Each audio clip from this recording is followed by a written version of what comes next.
ਸਤਿ ਸ਼੍ਰੀ ਅਕਾਲ ਸਾਰਿਆਂ ਦਾ। ਅੱਜ ਦੇ ਆਪਣੇ ਡੇ 10 ਲੈਕਚਰ 9 ਭਾਗ 1 ਵਿੱਚ ਸਾਰਿਆਂ ਦਾ ਸਵਾਗਤ ਹੈ। ਆਪਾਂ ਕਰ ਰਹੇ ਹਾਂ ਐਨਸੀਈਆਰਟੀ ਭੂਗੋਲ ਤੇ ਅੱਜ ਆਪਾਂ ਜਿਹੜਾ ਟੌਪਿਕ ਸ਼ੁਰੂ ਕਰਨਾ, ਅੱਜ ਆਪਾਂ ਭਾਰਤ ਬਾਰੇ ਪੜ੍ਹਨਾ ਸ਼ੁਰੂ ਕਰਨਾ ਤੇ ਉਹਦੀ ਕੁਝ ਬੇਸਿਕ ਡਿਟੇਲ ਜੋ ਆਪਣੀ ਐਨਸੀਈਆਰਟੀ ਵਿੱਚ ਹੈਗੀ ਉਹ ਕਵਰ ਕਰਨੀ ਹੈ। ਪਰ ਉਦੋਂ ਪਹਿਲਾਂ ਆਪਾਂ ਨੂੰ ਸਭ ਤੋਂ ਪਹਿਲਾਂ ਇੱਕ ਟੌਪਿਕ ਹੋਰ ਕਵਰ ਕਰ ਦੇਖੋ, ਰੌਕ ਸਾਈਕਲ ਕੀ ਹੁੰਦਾ ਹੈ। ਰੌਕ ਸਾਈਕਲ ਇੱਕ ਤਰੀਕੇ ਨਾਲ ਹੈ ਕਿ ਕਿਸ ਤਰੀਕੇ ਨਾਲ ਜਿਹੜੇ ਤੁਹਾਡੇ ਪੱਥਰ ਆ ਉਹ ਇੱਕ ਪ੍ਰਕਾਰ ਤੋਂ ਦੂਜੇ ਪ੍ਰਕਾਰ ਵਿੱਚ ਬਦਲਦੇ ਆ। ਠੀਕ ਹੈ, ਤੇ ਇਸ ਚੀਜ਼ ਦਾ ਜਿਹੜਾ ਪੂਰਾ ਸਾਈਕਲ ਬਣ ਗਿਆ ਇਹਨੂੰ ਆਪਾਂ ਰੌਕ ਸਾਈਕਲ ਕਹਿੰਦੇ ਆ।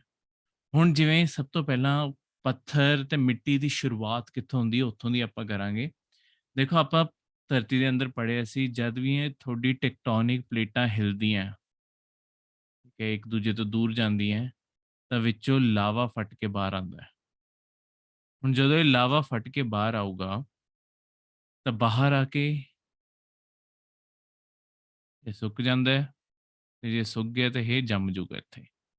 ਜਦੋਂ ਇਹ ਜੰਮ ਗਿਆ ਇੱਥੇ, ਇਹ ਕਿਸ ਟਾਈਪ ਦੇ ਪੱਥਰ ਬਣਾਉਂਦਾ ਹੈ? ਇਹ ਪੱਥਰਾਂ ਨੂੰ, ਮਤਲਬ ਕਿਉਂਕਿ ਜੰਮ ਗਿਆ ਤੇ ਪੱਥਰਾਂ ਵਾਂਗੂ ਹੀ ਦਿਖਣਗੇ, ਤਾਂ ਇਹਨਾਂ ਨੂੰ ਆਪਾਂ ਅਗਨੀ ਚੱਟਾਨਾਂ ਕਹਿ ਦਿੰਦੇ ਆ, ਜਾਂ ਇੰਗਲਿਸ਼ ਵਿੱਚ ਇਹਨਾਂ ਨੂੰ ਇਗਨੀਅਸ ਰੌਕਸ ਕਹਿ ਦਿੰਦੇ ਆ।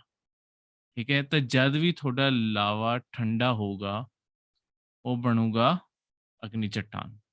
ਠੀਕ ਹੈ, ਉਹ ਅਗਨੀ ਚੱਟਾਨਾਂ ਦਾ ਰੂਪ ਲੈ ਜਾਊਗਾ। ਠੀਕ ਹੈ, ਤਾਂ ਸਭ ਤੋਂ ਪਹਿਲਾਂ ਜੇ ਤੁਹਾਨੂੰ ਕਦੀ ਵੀ ਪੁੱਛਿਆ ਜਾਵੇ ਸਭ ਤੋਂ ਪਹਿਲਾਂ ਮਿੱਟੀ ਸ਼ੁਰੂ ਹੀ ਕਿੱਥੋਂ ਹੁੰਦੀ ਹੈ, ਉਹ ਹਮੇਸ਼ਾ ਇੱਥੋਂ ਸ਼ੁਰੂ ਹੁੰਦੀ ਹੈ, ਅਗਨੀ ਚੱਟਾਨਾਂ ਤੋਂ। ਕਿਉਂਕਿ ਜਦ ਤੱਕ ਤੁਹਾਡਾ ਲਾਵਾ ਨਹੀਂ ਫਟੂਗਾ, ਲਾਵਾ ਫਟਣ ਤੋਂ ਬਾਅਦ ਉਹ ਠੰਡਾ ਨਹੀਂ ਹੋਊਗਾ, ਉਨੀ ਦੇਰ ਤੱਕ ਕਦੀ ਵੀ ਤੁਹਾਡੀ ਮਿੱਟੀ ਦੀ ਸ਼ੁਰੂਆਤ ਨਹੀਂ ਹੋ ਸਕਦੀ। ਕਿਉਂਕਿ ਕਿਤੇ ਨਾ ਕਿਤੋਂ ਤਾਂ ਆਣੀ ਪਊਗੀ ਨਾ, ਤਾਂ ਉਹ ਧਰਤੀ ਦੇ ਅੰਦਰੋਂ ਦੀ ਐਸਟੀਨੋਸਫੇਅਰ ਦੀ ਲੇਅਰ ਤੋਂ ਆਉਂਦੀ ਆ। ਇੱਥੋਂ ਇਹ ਫਟ ਕੇ ਬਾਹਰ ਆਊਗਾ, ਆਸ-ਪਾਸ ਜੰਮੂਗਾ, ਇਹ ਇੱਥੇ ਆਸ-ਪਾਸ ਜੰਮ ਗਿਆ। ਹੁਣ ਦੇਖੋ, ਤੁਹਾਡਾ ਜਿਹੜਾ ਲਾਵਾ ਇਹ 2 ਜਗ੍ਹਾ ਤੇ ਠੰਡਾ ਹੋ ਸਕਦਾ ਹੈ, 2 ਜਗ੍ਹਾ ਤੇ ਅਗਨੀ ਚੱਟਾਨਾਂ ਬਣਾ ਸਕਦਾ ਹੈ। ਕਈ ਵਾਰੀ ਕੀ ਹੁੰਦਾ, ਜਿਹੜਾ ਆਹ ਪੂਰਾ ਇਲਾਕਾ ਖੁੱਲਿਆ ਜਿੱਥੋਂ ਦੀ ਸਾਰਾ ਦਾ ਸਾਰਾ ਲਾਵਾ ਫਟ ਕੇ ਬਾਹਰ ਆ ਰਿਹਾ ਸੀ, ਇਹਦੇ ਆਸ-ਪਾਸ ਜਿਹੜਾ ਆਹ ਇਲਾਕਾ ਨਾ, ਇਹ ਇੱਥੇ ਹੀ ਜੰਮਣ ਲੱਗ ਜਾਂਦਾ ਹੈ। ਥੋੜਾ ਜਿਹਾ ਮਤਲਬ ਧਰਤੀ ਤੋਂ ਬਾਹਰ ਨਹੀਂ ਆਇਆ, ਅੰਦਰ ਜਿਹੜਾ ਪੂਰਾ ਵੈਂਟ ਸੀ ਜਿੱਥੋਂ ਇਹ ਨਿਕਲ ਰਿਹਾ ਸੀ, ਇਹਦੇ ਆਸ-ਪਾਸ ਹੀ ਜੰਮਣ ਲੱਗ ਗਿਆ। ਹੁਣ ਜੇ ਇਹਦੇ ਆਸ-ਪਾਸ ਇਹ ਜੰਮਣ ਲੱਗ ਜਾਊਗਾ, ਜਿਹੜਾ ਸਾਰਾ ਇਲਾਕਾ ਹੈਗਾ, ਇਹਨੂੰ ਕਵਾਂਗੇ ਧਰਤੀ ਦੇ ਅੰਦਰ ਹੀ ਜੰਮ ਰਿਹਾ, ਤਾਂ ਅੰਦਰਲੀਆਂ ਵੀ ਬਣ ਸਕਦਾ ਹੈ, ਠੀਕ ਹੈ, ਜਾਂ ਬਾਹਰਲੀਆਂ ਵੀ ਬਣ ਸਕਦਾ ਹੈ। ਬਾਹਰਲੀਆਂ ਦਾ ਮਤਲਬ ਹੋਇਆ ਜਿਹੜਾ ਧਰਤੀ ਤੋਂ ਬਾਹਰ ਆ ਕੇ ਜੰਮਣਗੇ, ਅੰਦਰ ਵਾਲੇ ਅੰਦਰ ਹੀ ਜੰਮ ਜਾਂਦੇ ਆ। ਤਾਂ 2 ਤਰੀਕੇ ਨਾਲ ਹੋ ਸਕਦਾ ਹੈ, ਅੰਦਰਲੀਆਂ ਤੇ ਬਾਹਰਲੀਆਂ। 2 ਤਰੀਕੇ ਦੀਆਂ ਅਗਨੀ ਚੱਟਾਨਾਂ ਹੋ ਸਕਦੀਆਂ, ਅੰਦਰਲੀਆਂ ਤੇ ਬਾਹਰਲੀਆਂ। ਹੁਣ ਜਿਹੜੀ ਅੰਦਰਲੀਆਂ ਚੱਟਾਨਾਂ ਹੈ, ਇਹਨਾਂ ਨੂੰ ਠੰਡੇ ਹੋਣ ਵਿੱਚ ਜ਼ਿਆਦਾ ਟਾਈਮ ਲੱਗਦਾ ਹੈ। ਕਿਉਂ ਜ਼ਿਆਦਾ ਟਾਈਮ ਲੱਗਦਾ? ਦੇਖੋ, ਕਿਉਂਕਿ ਥੱਲੇ ਲਗਾਤਾਰ ਥੱਲੋਂ ਗਰਮੀ ਵੀ ਤਾਂ ਆ ਰਹੀ ਹੈ, ਤਾਂ ਇਹ ਚਾਹੇ ਇੱਥੇ ਜੰਮ ਰਹੀਆਂ, ਪਰ ਇਹ ਹੌਲੀ-ਹੌਲੀ ਜੰਮ ਪਾਉਣਗੇ ਕਿਉਂਕਿ ਹਜੇ ਗਰਮੀ ਖਤਮ ਨਹੀਂ ਹੋਈ ਹੈ। ਪਰ ਜਿਹੜੀਆਂ ਚੱਟਾਨਾਂ ਉੱਤੇ ਆ ਜਾਂਦੀਆਂ, ਇਹ ਨਾਲ ਦੀ ਨਾਲ, ਕਿਉਂਕਿ ਵਾਯੂਮੰਡਲ ਦੇ ਕੰਟੈਕਟ ਵਿੱਚ ਆ ਗਈਆਂ, ਹਵਾ ਦੇ ਕੰਟੈਕਟ ਵਿੱਚ ਆ ਗਈਆਂ, ਹਵਾ ਛੇਤੀ ਤੋਂ ਛੇਤੀ ਇਹਨੂੰ ਠੰਡਾ ਕਰਕੇ ਇੱਥੇ ਜਮਾ ਦਊ। ਤੇ ਇਹਦੇ ਕਾਰਨ ਹੁੰਦਾ ਕੀ ਹੈ, ਦੇਖੋ ਅੰਦਰ ਵੀ ਇੱਥੇ ਕਿਉਂਕਿ ਭਾਫ਼ ਤਾਂ ਨਿਕਲ ਹੀ ਰਹੀ ਹੈ ਨਾ ਧਰਤੀ ਦੇ ਅੰਦਰੋਂ ਵੀ, ਤੇ ਇਹਦੇ ਅੰਦਰੋਂ ਗੈਸਾਂ ਨਿਕਲਦੀਆਂ, ਤੇ ਇਹਦੇ ਜਿਹੜੇ ਅੰਦਰ ਜਿਹੜੀਆਂ ਮੋਰੀਆਂ ਨਾ, ਥੋੜੀ ਵੱਡੀ-ਵੱਡੀ ਮੋਰੀਆਂ ਬਣਦੀਆਂ। ਜਿਹੜਾ ਆਹ ਉੱਤੇ ਧਰਤੀ ਦੀ ਸਤ੍ਹਾ ਤੇ ਆ ਕੇ ਠੰਡੀ ਹੁੰਦੀ ਹੈ, ਧਰਤੀ ਦੇ ਉੱਤੇ ਆ ਕੇ ਠੰਡਾ ਹੁੰਦਾ ਹੈ, ਇੱਥੇ ਕਿਉਂਕਿ ਨਾਲ ਦੀ ਨਾਲ ਹਵਾ ਠੰਡਾ ਕਰ ਦੂਗੀ, ਇੱਥੇ ਹਵਾ ਨੂੰ ਅੰਦਰੋਂ ਨਿਕਲਣ ਲਈ ਜ਼ਿਆਦਾ ਟਾਈਮ ਨਹੀਂ ਮਿਲਦਾ। ਇਹਦੇ ਅੰਦਰ ਵੀ ਮੋਰੀਆਂ ਹੁੰਦੀਆਂ, ਪਰ ਇਹ ਮੋਰੀਆਂ ਬਹੁਤ ਹੀ ਪਤਲੀ-ਪਤਲੀ ਹੁੰਦੀਆਂ।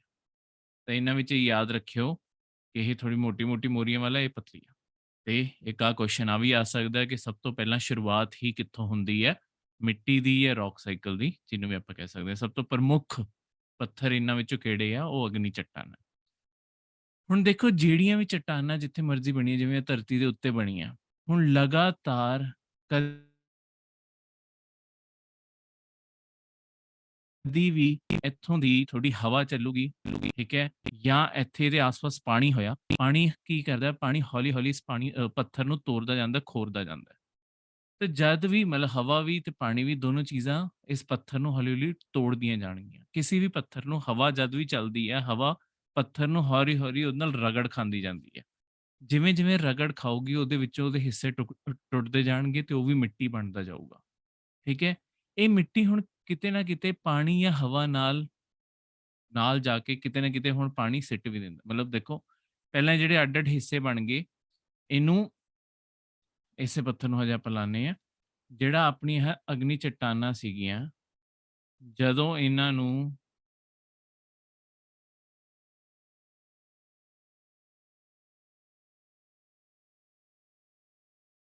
ਵਾਈਟ ਸਿਲੈਕਟ ਕਰਦੇ ਹਾਂ, ਹਾਂ, ਜਦੋਂ ਇਹ ਅਗਨੀ ਚੱਟਾਨਾਂ ਨੂੰ ਹਵਾ ਤੇ ਪਾਣੀ ਦਾ ਉਹ ਮਿਲ ਗਿਆ, ਇਹ ਖੋਰੀ ਜਾਊਗੀ, ਠੀਕ ਹੈ, ਹੌਲੀ-ਹੌਲੀ ਟੁੱਟਦੀ ਜਾਊਗੀ। ਹੁਣ ਜਿਵੇਂ-ਜਿਵੇਂ ਰਗੜ ਖਾ ਰਹੀ ਹੈ, ਖੁਰਦੀ ਜਾ ਰਹੇ ਆ, ਇਹਨਾਂ ਤੋਂ ਬਣ ਗਏ ਤਲਚਣ। ਤਲਚਣ ਦਾ ਮਤਲਬ ਹੈ ਤੁਹਾਡੇ ਸੈਡੀਮੈਂਟਸ ਇਹਨਾਂ ਨੂੰ ਕਹਿੰਦੇ, ਠੀਕ ਹੈ। ਹੋਰ ਇਹਦਾ ਮਤਲਬ ਹੈ ਤੁਹਾਡਾ ਇਰੋਜ਼ਨ ਹੋ ਗਈ ਆ, ਚੀਜ਼ਾਂ ਰਗੜ ਖਾ ਕੇ ਟੁੱਟ ਗਈਆਂ। ਹੁਣ ਜਿਹੜੇ ਆ ਤੁਹਾਡੇ ਤਲਚਣ ਬਣ ਗਏ, ਤਲਚਣ ਦਾ ਮਤਲਬ ਆ ਹੁਣ ਮਿੱਟੀ ਦੇ ਟੁਕੜੇ, ਮਿੱਟੀ ਹੋ ਗਈ ਨਾ, ਕਿਉਂਕਿ ਪੱਥਰ ਟੁੱਟ ਗਿਆ, ਮਿੱਟੀ ਬਣ ਗਈ ਹੈ, ਤਾਂ ਮਿੱਟੀ ਦੇ ਜਿਹੜੇ ਛੋਟੇ-ਛੋਟੇ ਕਣ ਹੈ, ਉਹ ਸਾਰਿਆਂ ਨੂੰ ਆਪਾਂ ਤਲਚਣ ਕਹਿ ਦਾਂਗੇ।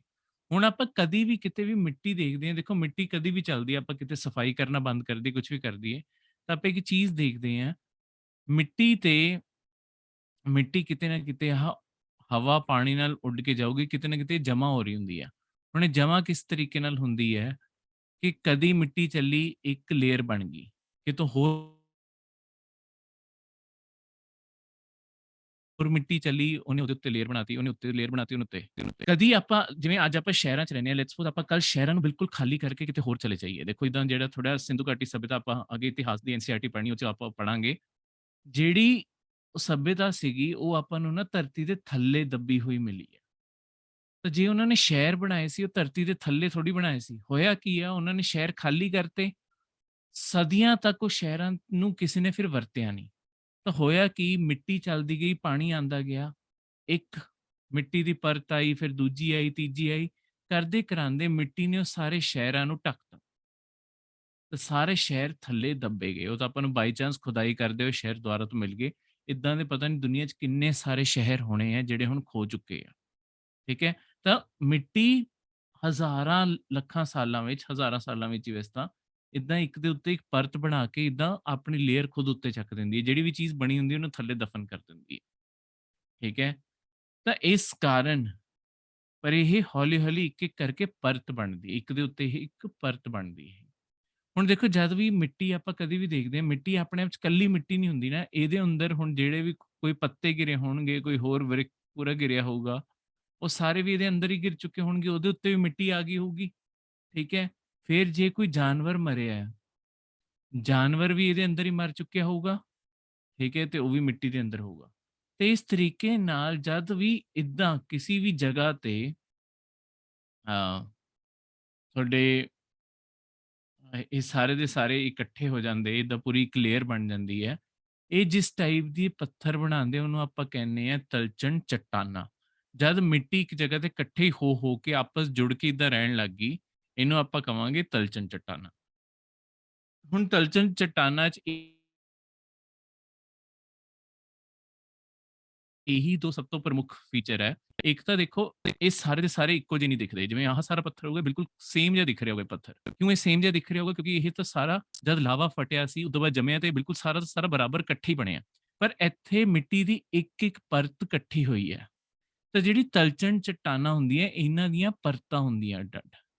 ਇਹਨਾਂ ਦੀਆਂ ਦਿਖਦੀਆਂ ਇਹਨਾਂ ਦੇ ਅੰਦਰ ਅੱਡ-ਅੱਡ ਇਹ ਪਰਤਾਂ, ਕਿਉਂਕਿ ਦੇਖੋ ਕਦੀ ਕੋਈ ਮਿੱਟੀ ਚੱਲੀ ਹੋਊਗੀ, ਉਹ ਕਿਸੇ ਰੰਗ ਦੀ ਹੋ ਸਕਦੀ ਹੈ, ਕਿਸੇ ਮਿਨਰਲ ਦੀ ਬਣੀ ਹੋ ਸਕਦੀ ਹੈ, ਕਿਸੇ ਉਹਦੀ ਮਤਲਬ ਹਰ ਚੀਜ਼ ਦਾ ਰੰਗ ਅੱਡ-ਅੱਡ ਹੋ ਸਕਦਾ, ਤਾਂ ਉਹ ਆਪਾਂ ਨੂੰ ਅੱਡ-ਅੱਡ ਲੇਅਰ ਦਿਖਦੀ ਹੈ।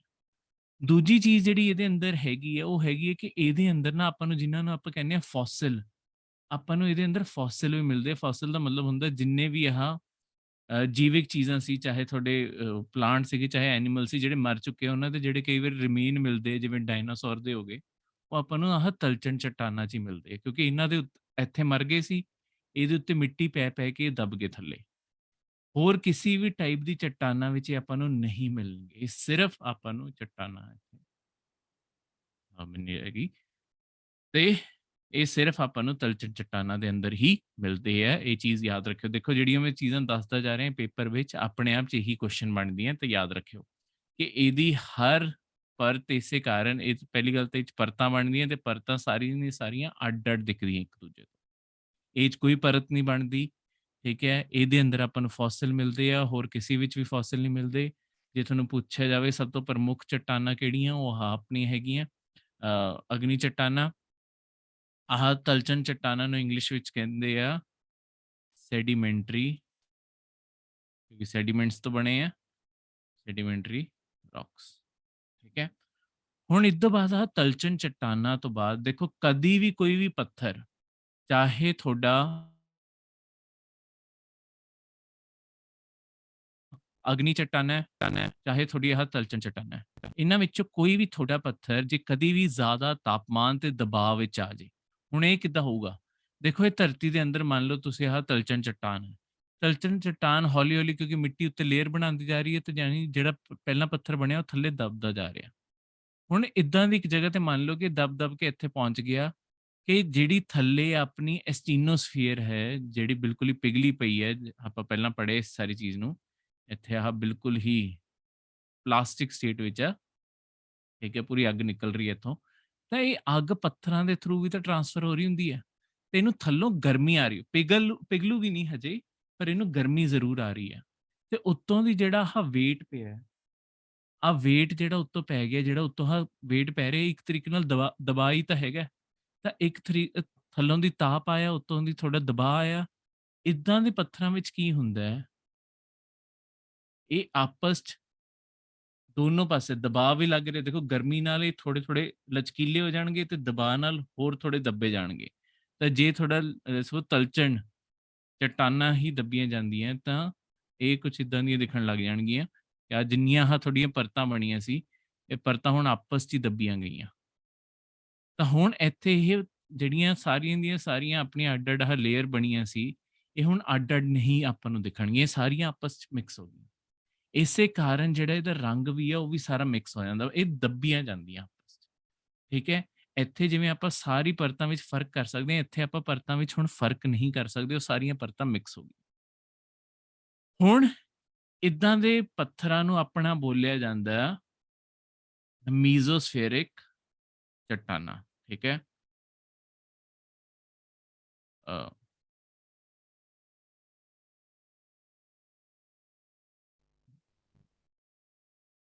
सॉरी, मेसोस्फेरिक कहता, मेटामॉर्फिक,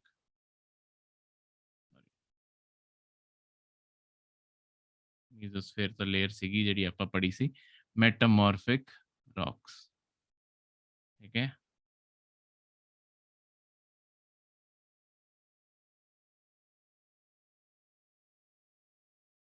ਆਣਾ ਸੀ, ਠੀਕ ਹੈ, ਆ ਇਹਨੂੰ ਵਿੱਚ ਇਨਸਰਟ ਕਰ ਲਿਓ, ਤੇ ਸਪੈਲਿੰਗ ਮਿਸਟੇਕ ਹੈ, ਮੈਟਾਮॉर्फिक ਰੌਕ, ਠੀਕ ਹੈ, ਮੈਟਾਮॉर्फिक ਰੌਕ।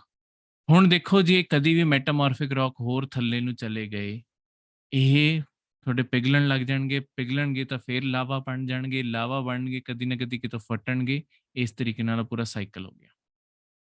ਹੁਣ ਇਹ ਸਾਰੇ ਸਾਈਕਲ ਆਪਸ 'ਚ ਹੋਰ ਤਰੀਕੇ ਨਾਲ ਵੀ ਜੁੜੇ ਆ, ਜਿਵੇਂ ਦੇਖੋ ਸੈਡੀਮੈਂਟਰੀ ਰੌਕ ਸੀਗਾ, ਸੈਡੀਮੈਂਟਰੀ ਰੌਕ ਕਿਤੇ ਥੋੜੀ ਇਦਾਂ ਦੀ ਸਡਨ ਕੰਟੈਕਟ 'ਚ ਆ ਗਏ ਜਿੱਥੇ ਇਹ ਪਿਘਲਣ ਲੱਗ ਗਿਆ, ਇਹ ਵੀ ਲਾਵਾ ਬਣ ਜਾਊਗਾ, ਇਹ ਲਾਵਾ ਬਣਿਆ ਇਹ ਵੀ ਅਗਨੀ ਚੱਟਾਨਾਂ ਵੱਲ ਚਲਾ ਜਾਊਗਾ, ਠੀਕ ਹੈ। ਇਹ ਸਾਰੇ ਪੱਥਰ ਆਪਸ 'ਚ ਬਦਲ ਸਕਦੇ ਆ, ਬਸ ਜਿਹੜੀ ਇਹਨਾਂ ਦੀ ਕੰਡੀਸ਼ਨ ਆ ਉਹ ਪੂਰੀ ਹੋਣੀ ਚਾਹੀਦੀ ਆ। ਤਲਚਣ ਚੱਟਾਨਾਂ ਲਈ ਪਹਿਲਾਂ ਤਲਚਣ ਬਣਨੇ ਚਾਹੀਦੇ, ਯਾਨੀ ਕਿ ਸੈਡੀਮੈਂਟ ਬਣਨੇ ਚਾਹੀਦੇ ਆ। ਮੈਟਾਮॉर्फिक ਰੌਕ ਲਈ ਥੋੜਾ ਦਬਾਅ ਤੇ ਤਾਪਮਾਨ ਦੋਨੋਂ ਇਕੱਠੇ ਲੱਗਣੇ ਚਾਹੀਦੇ ਆ। ਅਗਨੀ ਚੱਟਾਨਾਂ ਬਣਨ ਤੋਂ ਪਹਿਲਾਂ ਲਾਵਾ ਬਣਨਾ ਜ਼ਰੂਰੀ ਹੈ, ਯਾਨੀ ਕਿ ਪੱਥਰਾਂ ਨੂੰ ਪਿਘਲਣਾ ਜ਼ਰੂਰੀ ਹੈ। ਜਿਹੜੀ ਚੀਜ਼ ਕੰਡੀਸ਼ਨ, ਜਿਹੜੀ ਚੀਜ਼ ਪੂਰੀ ਹੁੰਦੀ ਜਾਊਗੀ, ਉਸ ਦੇ ਮੁਤਾਬਿਕ ਉਹ ਪੱਥਰ ਬਣਦਾ ਜਾਊਗਾ। ਇਹ ਆਪਸ ਸਾਰੇ ਦੇ ਸਾਰੇ ਪੱਥਰ ਇਸ ਤਰੀਕੇ ਨਾਲ ਬਣ ਸਕਦੇ, ਠੀਕ ਹੈ। ਤਾਂ ਇਸ ਪੂਰੇ ਸਾਈਕਲ ਨੂੰ ਯਾਦ ਰੱਖਿਓ। ਹੁਣ ਅੱਗੇ ਆਪਾਂ ਜਿਹੜੀ ਚੀਜ਼ ਆਪਾਂ ਪੜ੍ਹਨੀ ਹੈ, ਸੰਸਾਰ ਦੇ ਘਾਹ ਦੇ ਮੈਦਾਨ। ਦੇਖੋ ਕੁਛ ਦੁਨੀਆ ਵਿੱਚ ਆਪਣੇ ਇੱਦਾਂ ਦੇ ਇਲਾਕੇ ਹੈ ਜਿੱਥੇ ਤੁਹਾਡੇ ਪੇੜ ਨਹੀਂ ਹੁੰਦੇ, ਜਿਹੜੇ ਆਪਣੇ ਵ੍ਰਿਖ ਹੈ, ਵ੍ਰਿਖ ਹੁੰਦੇ ਹੀ ਨਹੀਂ ਹੈ। ਆਪਣੇ ਸਿੱਧਾ ਇੱਥੇ ਸਿਰਫ ਤੁਹਾਡੇ ਘਾਹ ਹੀ ਘਾਹ ਹੁੰਦਾ ਹੈ। ਹੁਣ ਘਾਹ ਹਾਈਟ ਵਿੱਚ ਬਹੁਤ ਵੱਡਾ ਹੋ ਸਕਦਾ, ਜਿਵੇਂ ਆਪਾਂ ਘਾਹ ਛੋਟਾ ਸੋਚਦੇ ਹਾਂ ਓਦਾਂ ਨਹੀਂ, ਪੂਰਾ ਜੰਗਲੀ ਘਾਹ ਵੱਡਾ ਵੀ ਹੋ ਸਕਦਾ ਹੈ। ਪਰ ਇਹ ਸਾਰੇ ਜੋ ਇਲਾਕੇ ਹੈ, ਇਹ ਇਹਨਾਂ ਨੂੰ ਦੁਨੀਆ 'ਚ ਬੋਲਿਆ ਹੀ ਘਾਹ ਦੇ ਮੈਦਾਨ ਜਾਂਦਾ ਹੈ। ਹੁਣ ਦੇਖੋ ਤੁਹਾਨੂੰ ਇਹ ਮੈਪ ਤੁਹਾਨੂੰ ਦੱਸਣਾ ਕਿਉਂ ਜ਼ਰੂਰੀ ਹੈ, ਤੁਹਾਨੂੰ ਨਾ ਪੇਪਰ ਵਿੱਚ ਕਈ ਵਾਰੀ ਕੁਐਸਚਨ ਆ ਸਕਦਾ ਹੈ, ਜਿਵੇਂ ਡਾਇਰੈਕਟਲੀ ਕੁਐਸਚਨ ਆਊਗਾ ਕਿ ਨਾਰਥ ਅਮਰੀਕਾ ਵਿੱਚ ਜਿਹੜੇ ਘਾਹ ਦੇ ਮੈਦਾਨ ਆ ਉਹਨਾਂ ਨੂੰ ਕੀ ਬੋਲਿਆ ਜਾਂਦਾ ਹੈ। ਇਹ match the following the question ਬਣ ਕੇ ਆ ਸਕਦਾ, ਉਹਦਾ ਆਨਸਰ ਹੈਗਾ ਪ੍ਰੇਰੀਜ਼। ਸਾਊਥ ਅਮਰੀਕਾ ਵਿੱਚ ਘਾਹ ਦੇ ਮੈਦਾਨਾਂ ਨੂੰ ਕੀ ਬੋਲਿਆ ਜਾਂਦਾ, ਉਹਦਾ ਆਨਸਰ ਪੈਂਪਾਸ ਜਾਂ ਮਤਲਬ ਪੈਂਪਾ, ਜਿੱਦਾਂ ਮਰਜ਼ੀ ਕਹਿ ਲਓ। ਉਸ ਤੋਂ ਬਾਅਦ ਜਿਹੜੇ ਤੁਹਾਡੇ ਅਫਰੀਕਾ ਦਾ ਇਲਾਕਾ, ਇਹਦੇ ਵਿੱਚ ਜਿਹੜਾ ਸੈਂਟਰਲ ਅਫਰੀਕਾ ਦਾ ਜਿਹੜਾ ਇਲਾਕਾ, ਇਹਨੂੰ ਆਪਾਂ ਸਵਾਨਾ ਦਾ ਬੋਲਾਂਗੇ, ਤੇ ਜਿਹੜਾ ਸਾਊਥ ਅਫਰੀਕਾ ਦਾ ਇਲਾਕਾ, ਇਹਨੂੰ ਆਪਾਂ ਵੈਲਡ ਬੋਲਾਂਗੇ। ਠੀਕ ਹੈ। ਤੇ ਇਸ ਤੋਂ ਬਾਅਦ ਜਿਹੜਾ ਏਸ਼ੀਆ ਦਾ ਇਲਾਕਾ ਹੈ ਤੇ ਯੂਰਪ ਦਾ ਇਲਾਕਾ ਹੈ, ਇੱਥੇ ਜਿਹੜੇ ਤੁਹਾਡੇ ਘਾਹ ਦੇ ਮੈਦਾਨ ਹੈ, ਇਹਨਾਂ ਨੂੰ ਆਪਾਂ ਸਟੀਪਸ ਬੋਲਦੇ ਹਾਂ, ਸਟੀਪਸ ਦਾ ਇਲਾਕਾ ਬੋਲਦੇ ਹਾਂ। ਠੀਕ ਹੈ। ਇਸ ਤਰੀਕੇ ਨਾਲ ਇਹ ਸਾਰੇ ਦੇ ਸਾਰੇ ਤੁਹਾਡੇ ਘਾਹ ਦੇ ਮੈਦਾਨ ਆਪਾਂ ਨੂੰ directly match the following the question ਬਣ ਸਕਦਾ, ਆਪਾਂ ਨੂੰ ਇਹ ਚੀਜ਼ ਯਾਦ ਰੱਖਣ ਦੀ ਲੋੜ ਹੈ। ਹੁਣ ਇਸ ਤੋਂ ਬਾਅਦ ਆਪਾਂ ਸ਼ੁਰੂ ਕਰਨੀ ਹੈ ਭਾਰਤ ਦੀ ਸਟੱਡੀ ਕਰਨੀ ਸ਼ੁਰੂ ਕਰਨੀ ਹੈ, ਭਾਰਤ ਦਾ ਨਕਸ਼ਾ ਆਪਾਂ ਪੜ੍ਹਨਾ ਹੈ। ਦੇਖੋ ਭਾਰਤ ਦਾ ਜਦ ਵੀ ਆਪਾਂ ਅੱਗੇ ਜਾ ਕੇ ਐਟਲਸ ਵੀ ਪੜ੍ਹਨੀ ਹੈ, ਮੈਂ ਤੁਹਾਨੂੰ ਐਟਲਸ ਵਿੱਚ ਵੀ ਸਾਰੀਆਂ ਚੀਜ਼ਾਂ ਕਰਵਾਉਂਗਾ। ਇਹਦੇ ਵਿੱਚ ਜੋ ਚੀਜ਼ਾਂ ਤੁਹਾਨੂੰ ਯਾਦ ਕਰਨ ਵਾਲੀਆਂ ਨਾ, ਉਹਦੇ ਲਈ ਤੁਹਾਨੂੰ ਸਭ ਤੋਂ ਜ਼ਿਆਦਾ ਜ਼ਰੂਰੀ ਮਤਲਬ ਪੜ੍ਹਨ ਤੋਂ ਜ਼ਿਆਦਾ ਨਾਲ ਪ੍ਰੈਕਟਿਸ ਕਰਨੀ ਬਹੁਤ ਜ਼ਰੂਰੀ ਹੈ। ਇਸ ਕਾਰਨ ਤੁਸੀਂ ਇਹ ਮੈਪ ਜਾਂ ਤਾਂ ਇਹਨਾਂ ਨੂੰ A4 ਸ਼ੀਟ ਤੇ ਪ੍ਰਿੰਟ ਕਰਵਾ ਸਕਦੇ ਹੋ, ਤੁਹਾਨੂੰ ਨੈਟ ਤੇ ਵੀ ਮਿਲ ਜਾਣਗੇ, ਉਹਨਾਂ ਨੂੰ ਫਿਰ ਪ੍ਰਿੰਟ ਕਰਵਾ ਲਓ, ਜਾਂ ਮਾਰਕੀਟ ਜਾ ਕੇ ਡਾਇਰੈਕਟਲੀ ਤੁਹਾਡੇ ਮੈਪ ਖਰੀਦ ਲਿਆਓ। ਦੋ ਟਾਈਪ ਦੇ ਤੁਹਾਨੂੰ ਮਾਰਕੀਟ 'ਚ ਮੈਪ ਮਿਲਣਗੇ, ਇੱਕ ਹੁੰਦੇ ਆ ਤੁਹਾਡੇ ਪੋਲੀਟੀਕਲ ਮੈਪ ਤੇ ਇੱਕ ਹੁੰਦੇ ਆ ਤੁਹਾਡੇ ਫਿਜ਼ੀਕਲ ਮੈਪ। ਦੇਖੋ ਜਦ ਆਪਾਂ ਪ੍ਰੈਕਟਿਸ ਕਰਨੀ ਹੈ ਕਿ ਆਪਾਂ ਭਾਰਤ ਦੇ ਸਾਰੇ ਰਾਜ ਹੈ ਉਹਨਾਂ ਦੀਆਂ ਸਟੇਟਸ ਬਣਾਉਣੀਆਂ, ਆਪਾਂ ਆਹ ਚੀਜ਼ਾਂ ਮਤਲਬ ਐਟਲਸ ਦੀ ਵੀ ਗੱਲ ਕਰ ਰਹੇ ਅੱਗੇ, ਤੇ ਇੰਡੀਅਨ ਜੀਓਗ੍ਰਾਫੀ ਵਿੱਚ ਵੀ ਪੜਾਂਗੇ ਕਿ ਕਿਹੜੇ ਰਾਜ ਨੂੰ, ਜਿਵੇਂ ਹਾਂ ਮਹਾਰਾਸ਼ਟਰ ਤੁਹਾਡਾ, ਮਹਾਰਾਸ਼ਟਰ ਨੂੰ ਕਿਹੜੀ ਕਿਹੜੀ ਹੋਰ ਸਟੇਟ ਦੀਆਂ ਬਾਰਡਰ ਲੱਗਦੀਆਂ, ਆਪਾਂ ਇਦਾਂ ਦੀਆਂ ਚੀਜ਼ਾਂ ਪੜ੍ਹਨੀਆਂ। ਤਾਂ ਆਪਾਂ ਉਦੋਂ ਹਮੇਸ਼ਾ ਪੋਲੀਟੀਕਲ ਮੈਪ ਦੇਖਾਂਗੇ। ਪੋਲੀਟੀਕਲ ਮੈਪ ਉਹ ਹੁੰਦਾ ਜਿਹ ਸਾਰੀ ਭਾਰਤ ਦੇ ਅੰਦਰ ਸਟੇਟ ਦੀਆਂ ਵੀ ਸਰਹੱਦਾਂ ਬਣੀਆਂ ਹੁੰਦੀਆਂ। ਫਿਜ਼ੀਕਲ ਮੈਪ ਹੁੰਦਾ ਜਿਹੜਾ ਭਾਰਤ ਦਾ ਬਿਲਕੁਲ ਖਾਲੀ ਜਿਹਾ ਨਕਸ਼ਾ ਹੁੰਦਾ ਹੈ। ਉਹ ਜਦ ਵੀ ਆਪਾਂ ਪਹਾੜਾਂ ਬਾਰੇ ਪੜ੍ਹਨਾ ਹੈ, ਨਦੀਆਂ ਬਾਰੇ ਪੜ੍ਹਨਾ ਹੈ, ਤਾਂ ਕਿ ਥੋੜਾ ਸਾਫ਼ ਸੁਥਰਾ ਮੈਪ ਬਣ ਸਕੇ, ਤਾਂ ਆਪਾਂ ਹਮੇਸ਼ਾ ਕੋਸ਼ਿਸ਼ ਕੀ ਕਰਨੀ ਹੈ, ਆਪਾਂ ਉਹ ਮੈਪਸ ਤੇ ਜਿਹੜੇ ਫਿਜ਼ੀਕਲ ਮੈਪ ਆ ਉਹਨਾਂ ਉੱਤੇ ਹੀ ਬਣਾਈਏ, ਤਾਂ ਕਿ ਇੱਕ ਸਾਫ਼ ਸੁਥਰਾ ਮੈਪ ਹਮੇਸ਼ਾ ਬਣ ਸਕੇ। ਤਾਂ ਹੁਣ ਜਿਵੇਂ ਹੁਣ ਭਾਰਤ ਦੀ ਸਟੱਡੀ ਸ਼ੁਰੂ ਕਰਦੇ ਹਾਂ। ਦੇਖੋ ਆਪਾਂ ਲੌਂਗੀਟਿਊਡਸ ਬਾਰੇ ਪੜ੍ਹਿਆ ਸੀ, ਆਪਾਂ ਪੜ੍ਹਿਆ ਸੀ ਤੁਹਾਡਾ ਜੇ ਧਰਤੀ ਨੂੰ ਆਪਾਂ ਅੱਧੇ ਅੱਧੇ ਹਿੱਸੇ ਵਿੱਚ ਵੰਡੀਏ ਤਾਂ ਉੱਤਰ ਤੇ ਦੱਖਣ ਦੋ ਹਿੱਸੇ ਬਣ ਜਾਣਗੇ, ਉੱਤਰੀ ਤੇ ਦੱਖਣੀ। ਤਾਂ ਭਾਰਤ ਆਪਣਾ ਉੱਤਰੀ ਹਿੱਸੇ ਵਿੱਚ ਪੈਂਦਾ ਹੈ, ਤਾਂ ਇਹਦੇ ਅੰਦਰ ਜਿਹੜੇ ਆਪਣੇ ਲੈਟੀਟਿਊਡ ਪੈਂਦੇ ਹੁਣ ਭਾਰਤ ਦੇ, ਹੁਣ ਆਪਾਂ ਇਹ ਲੈਟੀਟਿਊਡ ਦੇ ਨੰਬਰ ਦੇਖੀਏ। ਠੀਕ ਹੈ। ਹੁਣ ਭਾਰਤ ਦਾ ਜਿਹੜਾ ਸਭ ਤੋਂ ਉੱਤੇ ਵਾਲਾ ਲੈਟੀਟਿਊਡ ਹੈ ਉਹ ਹੈਗਾ ਤੁਹਾਡਾ 37 ਡਿਗਰੀ 6 ਮਿੰਟਸ ਨਾਰਥ, ਉੱਤਰੀ ਹਿੱਸੇ ਵਿੱਚ ਪੈਂਦਾ, ਤਾਂ ਐਨ ਇਸ ਲਈ ਨਾਲ ਲੱਗੂਗਾ। ਠੀਕ ਹੈ। ਭਾਰਤ ਦਾ ਜਿਹੜਾ ਮੇਨਲੈਂਡ ਦਾ ਜਿਹੜਾ ਆਪਣਾ ਮੇਨਲੈਂਡ ਇਹਨੂੰ ਬੋਲਿਆ ਜਾਂਦਾ, ਜਿਹੜੇ ਆਪਣੇ ਟਾਪੂਆਂ ਨੂੰ ਛੱਡ ਕੇ ਬਾਕੀ ਸਾਰਾ ਇਲਾਕਾ ਹੈ।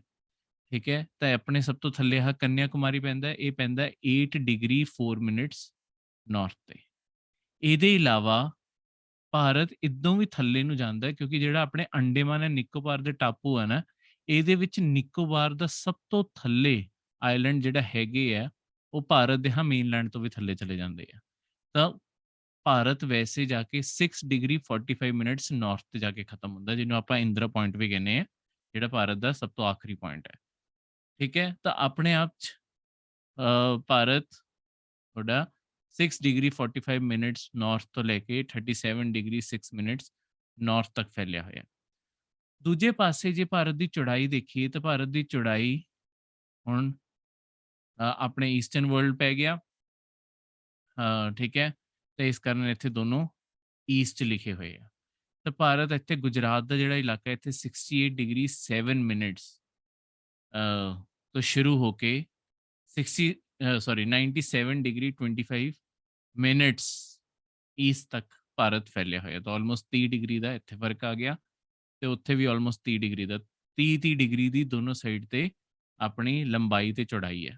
ਪਰ ਇਹ 'ਚ ਆਪਣੇ ਜੇ ਫਰਕ ਵੈਸੇ ਦੇਖੀਏ ਤਾਂ ਇਸ ਤਰੀਕੇ ਨਾਲ ਆਪਣੇ ਫਰਕ ਪੈਂਦਾ ਹੈ ਕਿ ਜੇ ਮੈਂ ਲੰਬਾਈ ਵਿੱਚ ਭਾਰਤ ਨੂੰ ਦੇਖਾਂ, ਮੇਨਲੈਂਡ ਨੂੰ, ਤਾਂ ਆਪਣਾ ਭਾਰਤ ਲੰਬਾਈ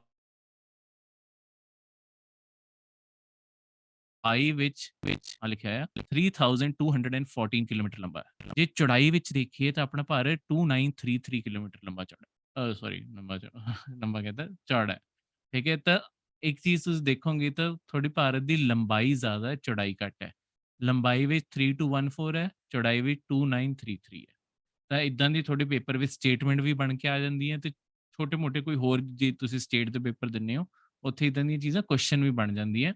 ਤਾਂ ਤੁਹਾਨੂੰ ਸਾਰੇ ਆਹ ਨਾਰਥ ਦੇ ਆਹ ਦੋਨੋਂ ਫਿਗਰਸ, ਤਿੰਨੋਂ ਫਿਗਰਸ ਤੇ ਆਹ ਦੋਨੋਂ ਈਸਟਰਨ ਫਿਗਰ ਇਹ ਵੀ ਯਾਦ ਰੱਖਣੀਆਂ ਪੈਣੀਆਂ ਤੇ ਭਾਰਤ ਦੀ ਲੰਬਾਈ ਕਿੰਨੀ ਹੈ ਤੇ ਚੌੜਾਈ ਕਿੰਨੀ ਹੈ, ਉਹ ਵੀ ਤੁਹਾਨੂੰ ਯਾਦ ਰੱਖਣੀ ਪੈਣੀ।